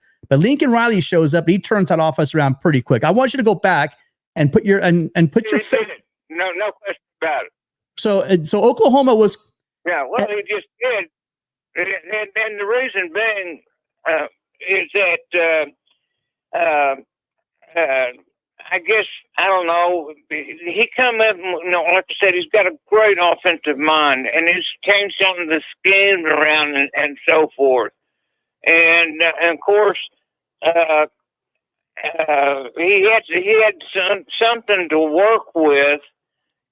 Stoops left him with some good players. Okay, now he recruited some really good players. I mean, they brought in Hollywood Brown and the like, C.D. Lamb and everything, and people like that. So,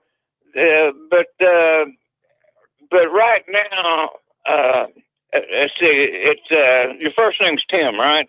Yes, sir. Yeah, Tim. Okay, excuse me. But anyway. I don't know, Tim. It's just that they had things in place and everything, but I'm just being really, really honest with you. Lincoln he's got himself an issue here, and like you said many times on your show,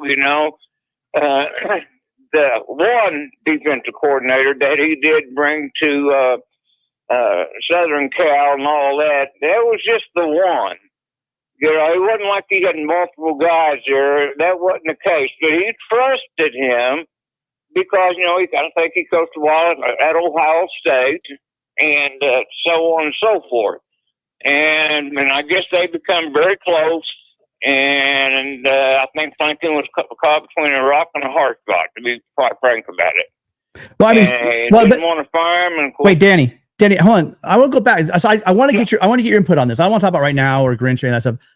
I want to talk about Oklahoma because I always hear how Lincoln was handed just a program that was just rolling, and he walked into a situation that was already up and running. And I've thought, now this is from a distance, but Oklahoma and Bob Stoops were doing well, but then they had that drop off, and they had that season right before it would have been like 2014, I think. They went so low for a while, no doubt about it. And then Riley comes in, and to me it appeared, and this is how I say it, and I'm an outsider, so I want to get your opinion. I talked about on Monday about this. He comes in, he breathes in some fresh air, and Bob Stoops, being the Oklahoma man he is, loving Oklahoma with every ounce of his body, he wanted to keep coaching. but he also knew he couldn't keep coaching and hold on to Lincoln Riley. And so he steps down, names Lincoln Riley the coach of the future, and allows steps aside and lets him become the coach because Bob Stoops saw something in Lincoln Riley. Is that accurate? Absolutely. There's no doubt about that. Okay, because I mean, I get it. Bob Stoops. He was special. Sorry, go ahead. Yeah, there's no doubt about it. Lincoln, he's seen that in Lincoln, and to be honest with you, Tim, he's just what the heartbreaking thing of all this was the relationships, because Bob Stoops, I was there at the press conference when he handed the keys over basically to Lincoln to be the next head coach at Oklahoma. I was there at the press conference, okay? Mm-hmm. And you know, and it breaks my heart because I was wanting. I thought, okay, we got our offense going now. I'm not concerned. We just got to get the defense, you know, in order. But I never second guess Lincoln Riley on anything. And except the first time I really questioned anything, and you just can't judge something off one game. I understand that. But, you know, when we was up on Georgia, you know, my Lord, was it 20 points or whatever it was? The squib kick. And we just collapsed, you know. Yeah, that interception. And of course, you know, that was tough to handle. But things at that point, little by little, they started dropping off. But thank God for Lincoln Riley, as far as being able to get the high profile players in, you know, like our next Heisman, your next Heisman Trophy winner, and Caleb Williams, you know, people like that. But it was, but I'm not one of these haters, Tim, and all that. No, I can tell. I can hear it. Daddy, I can hear you're not, and I appreciate that. I joke around, but I told the story again this week that I love Oklahoma, going all the way back to the Switzer teams. I told a story about my Billy Sims. About Baker Mayfield and you having a Rams helmet on, not Baker Mayfield, Billy Sims, and you having a Rams helmet on and all that. Yeah, and the Lions jersey and all that. So I mean, I have immense. I do add Oklahoma as one of the Blue Bloods, without a doubt in my mind. It's a shame that the way it went down. I don't know the details of how Lincoln left, but I gotta say to you, you know, I saw the situation. I saw the situation that Kiffin had to handle in Tennessee. I kind of saw what happened after Lincoln Riley left Oklahoma. And I got to be honest with you, that's not a good look on Norman, because I get it. But sometimes when you have the safety of your family, you're not going to hang around. I mean, you would be crazy. They're not you and 99.9% of the fan base. I'm talking about that 0.1% of the fan base, nut jobs, that if I had two daughters and my wife and my family, I'm not going to announce I'm leaving and put a target on my family. I'm sorry. That's a sad state of affairs, but there's some places. Look what happened in Knoxville when, Lane named his kid Knox, for God's sake. And he didn't plan on leaving, but he left. And that whole city went ape shit. So I don't blame him for not announcing. I think it was a good call to leave the way he did for his family's safety. And I don't blame him for it. Yeah, I'm with you. Yeah. Yeah. But listen, absolutely. Hey, Danny. But it's just that I want this personally. I'm trying to get this. I wish all this stuff. We're as a country, we got enough issues as it is, and I'm wanting some of this stuff like Finebomb. That stuff, him coming off what he said, that was crazy. He should have never said anything like that. I mean, and to be quite frank, Tim, Lincoln needs a bunch of help getting some help on defense. I know he's out there. He's talking to the right people. He's got, coach from UCLA that came in, so on and so forth. And Henderson or another guy that come in that they got working there. Deadlin, yeah. so forth. Yeah. Yeah, and but you take tomorrow, for example.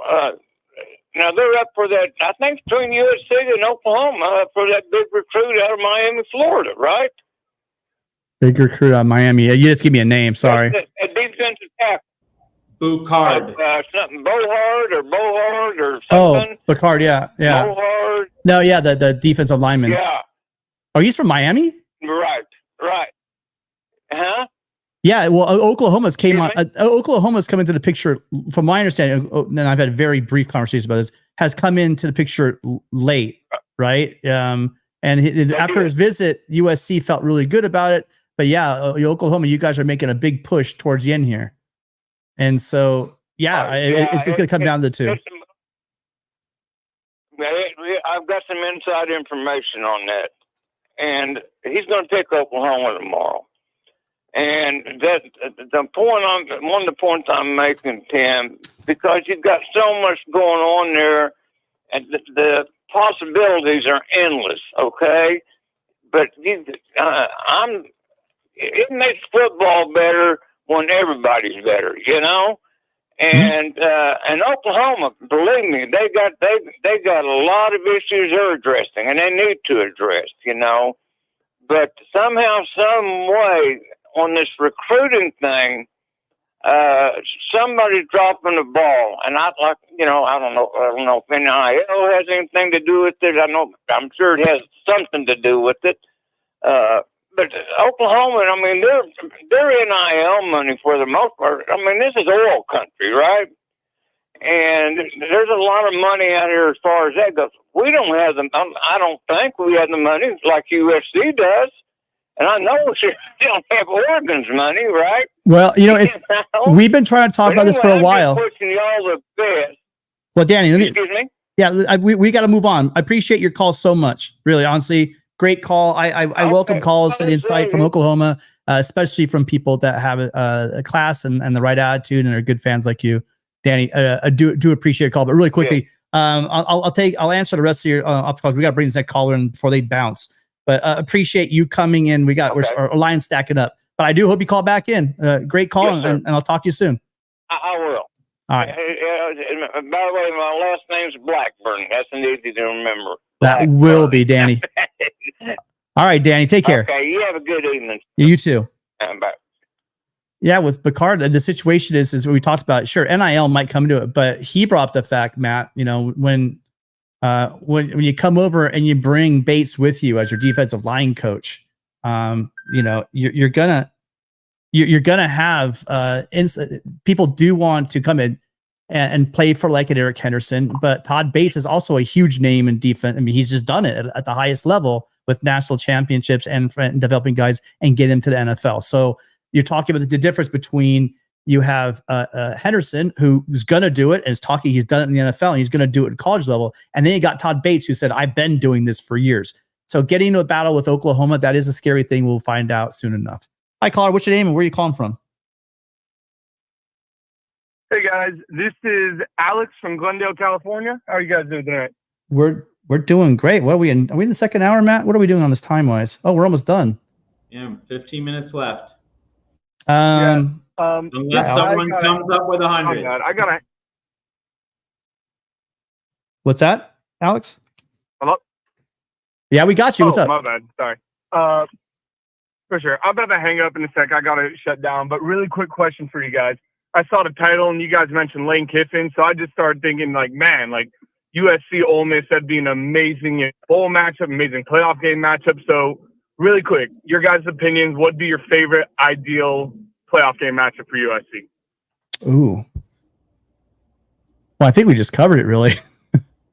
I would love to play Oklahoma just for the sheer drama of the. I mean, if you're talking about a team that two fan bases want a piece of each other, yeah, that I don't think you could ask. I don't think that the networks could ask for more. I don't think that Oklahoma fans could ask for more.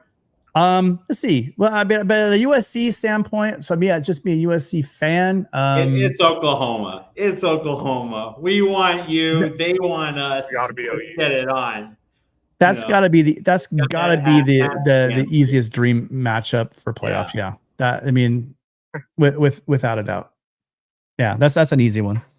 Now they're in the SEC, so I mean, so it's gonna be SEC, and it's the storyline is Riley Venables. That's your storyline right there, or Riley versus the state of Oklahoma. That's your storyline.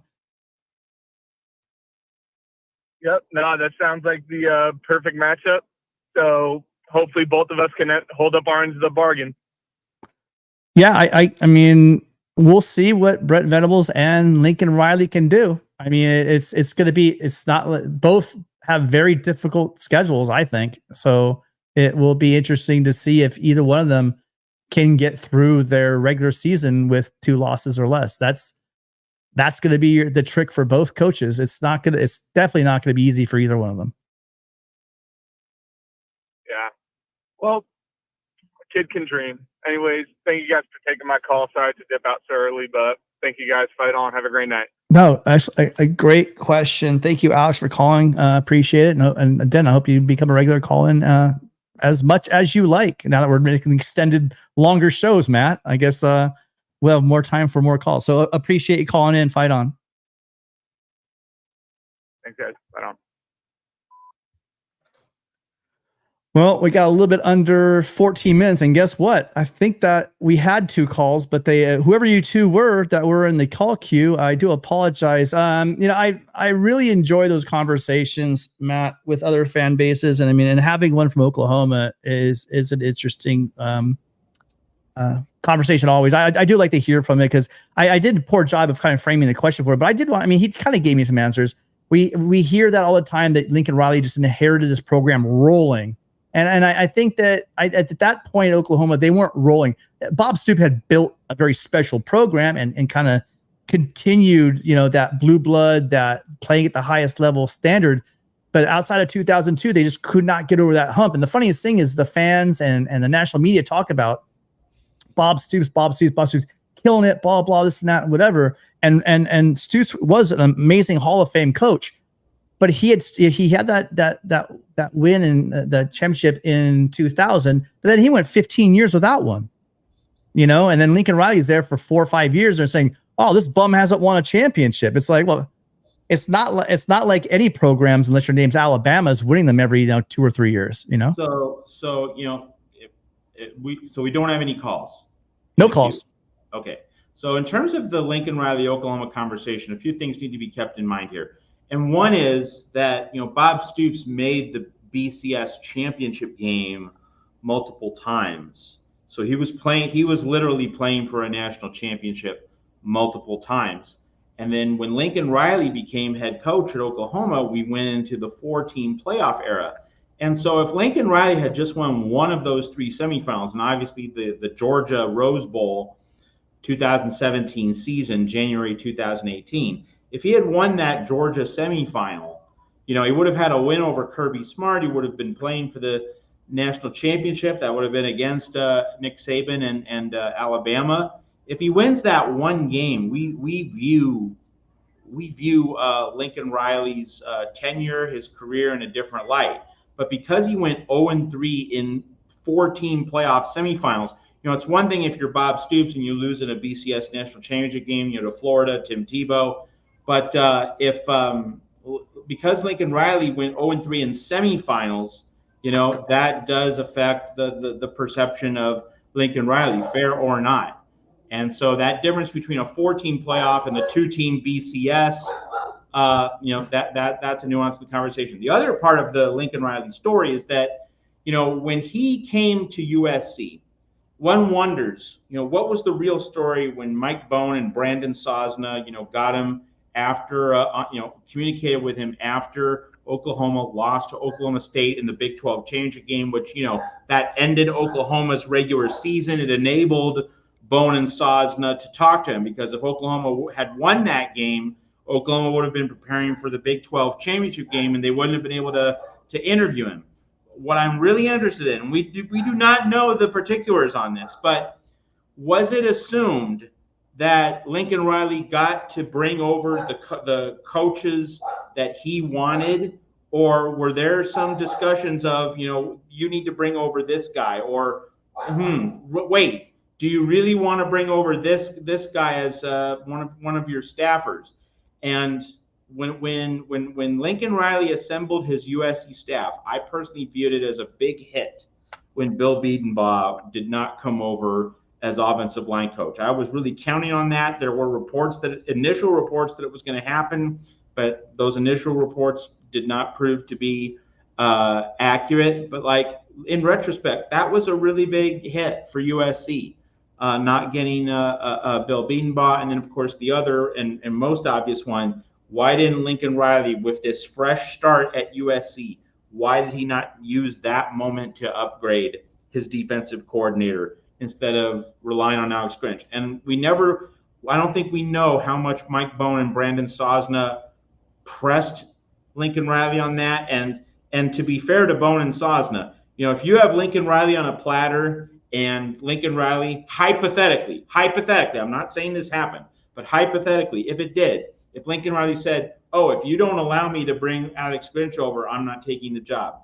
If hypothetically that's where the conversation went, you back off and you say, okay, you can bring Alex Grinch. We'll allow that. But one has to wonder, was there ever any kind of push and pull in terms of, oh, Lincoln, do you really want to bring him over? Can't we upgrade? I mean, we don't know the answer, but it's one of the great what ifs in terms of thinking back to late November of 2021 with Lincoln Riley.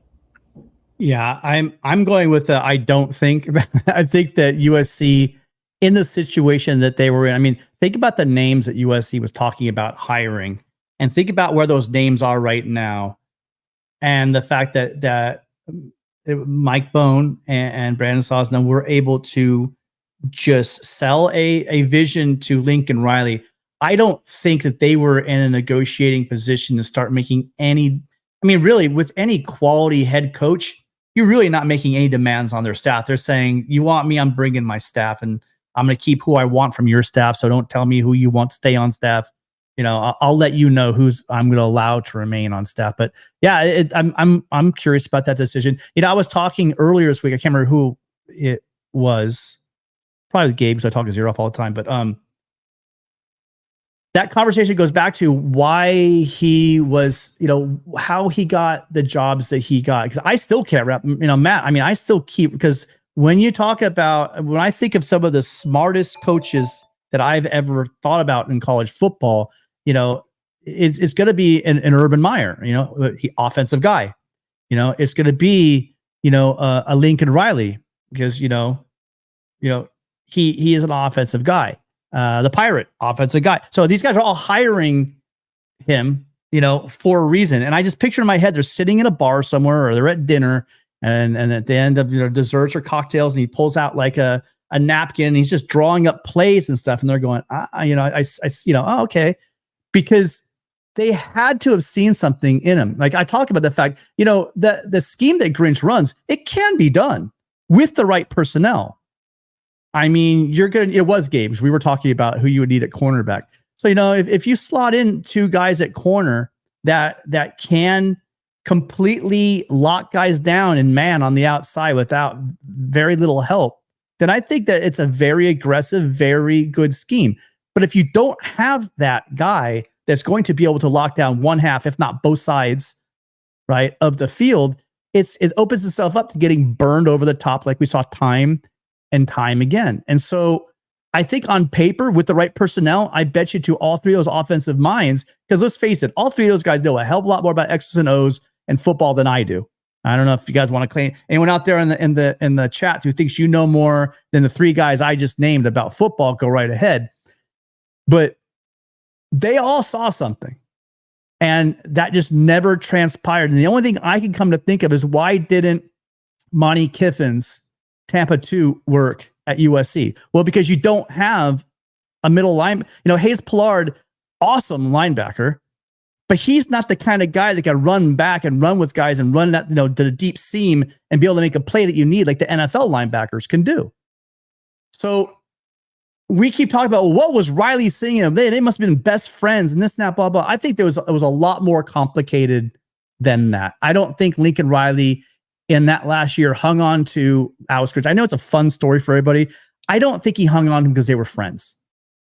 You know, the closest I'll get to that is I think that when in the situation we talk about Bill Bedenbaugh not coming over, but the fact that Bedenbaugh would be retained by the next staff almost undoubtedly, and the fact that Grinch most likely, definitely with Venables coming in, was going to be let go.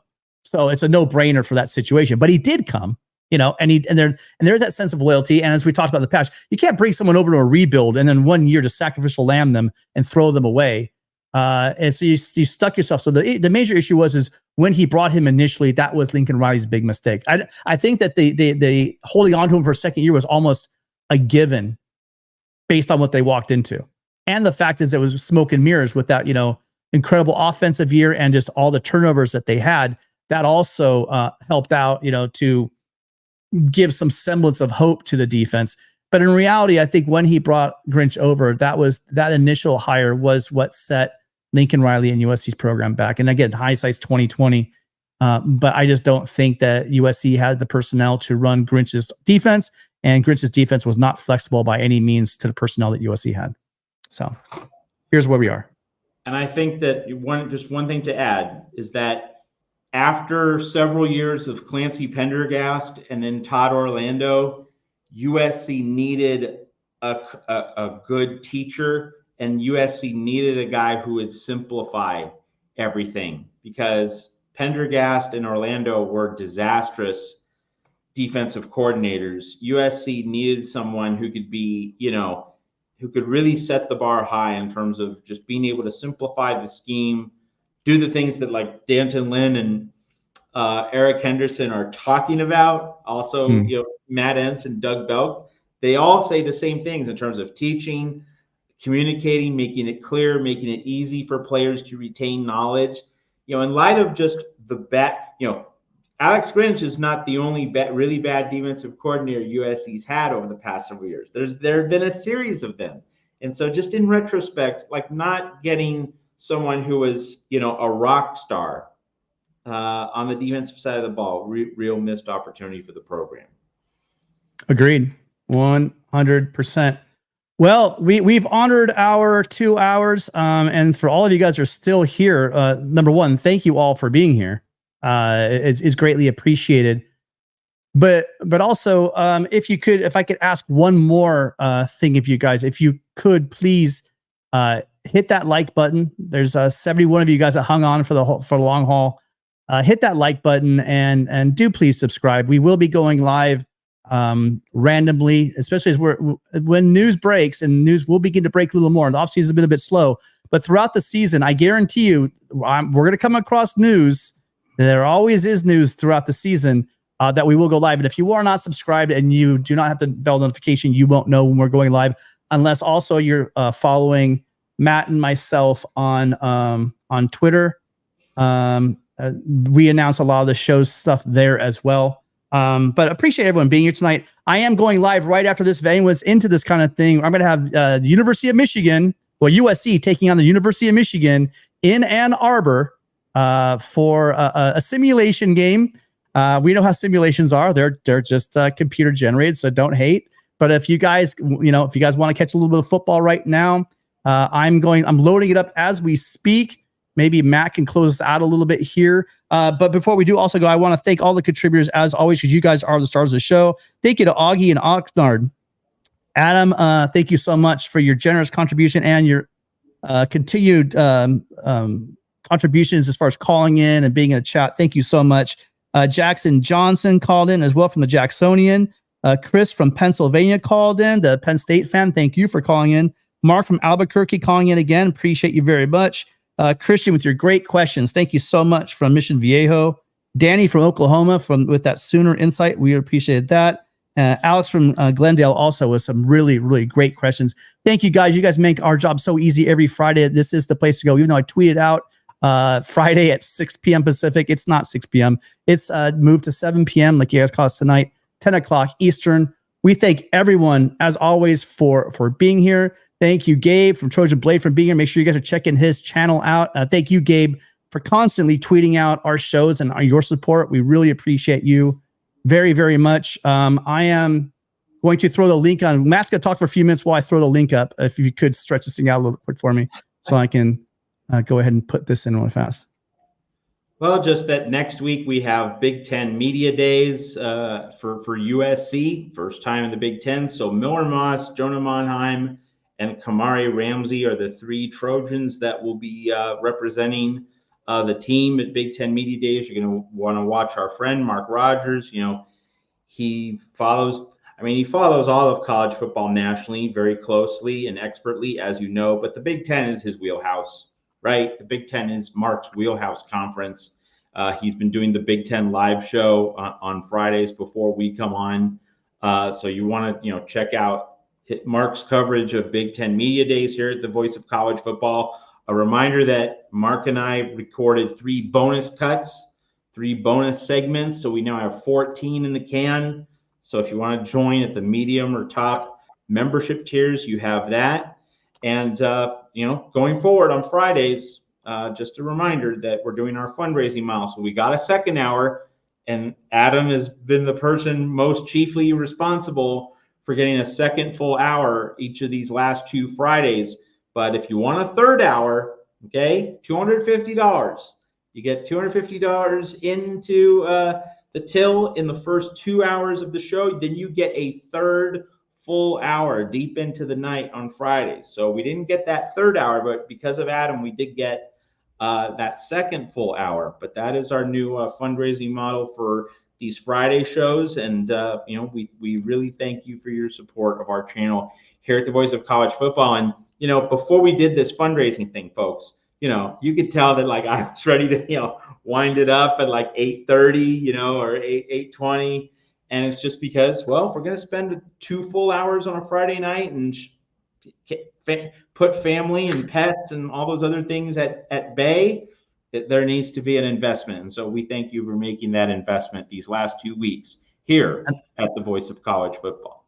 And the hour is and will always be, the first hour will always be free for the channel. That's that part without a doubt. We will be here every Friday for that. But yeah, the extra and did a really good job. Adam did come in with that whale donation, but overall we had absolute number of you guys that are contributing, and I appreciate even just a like. Obviously the money helps, but if you're liking and subscribing, you're helping the channel and help build the community. But thank you to Roy Banuelos for his $10 super chat. Gary from Dana Point, $10. Both those guys are always contribute. Thank you so much.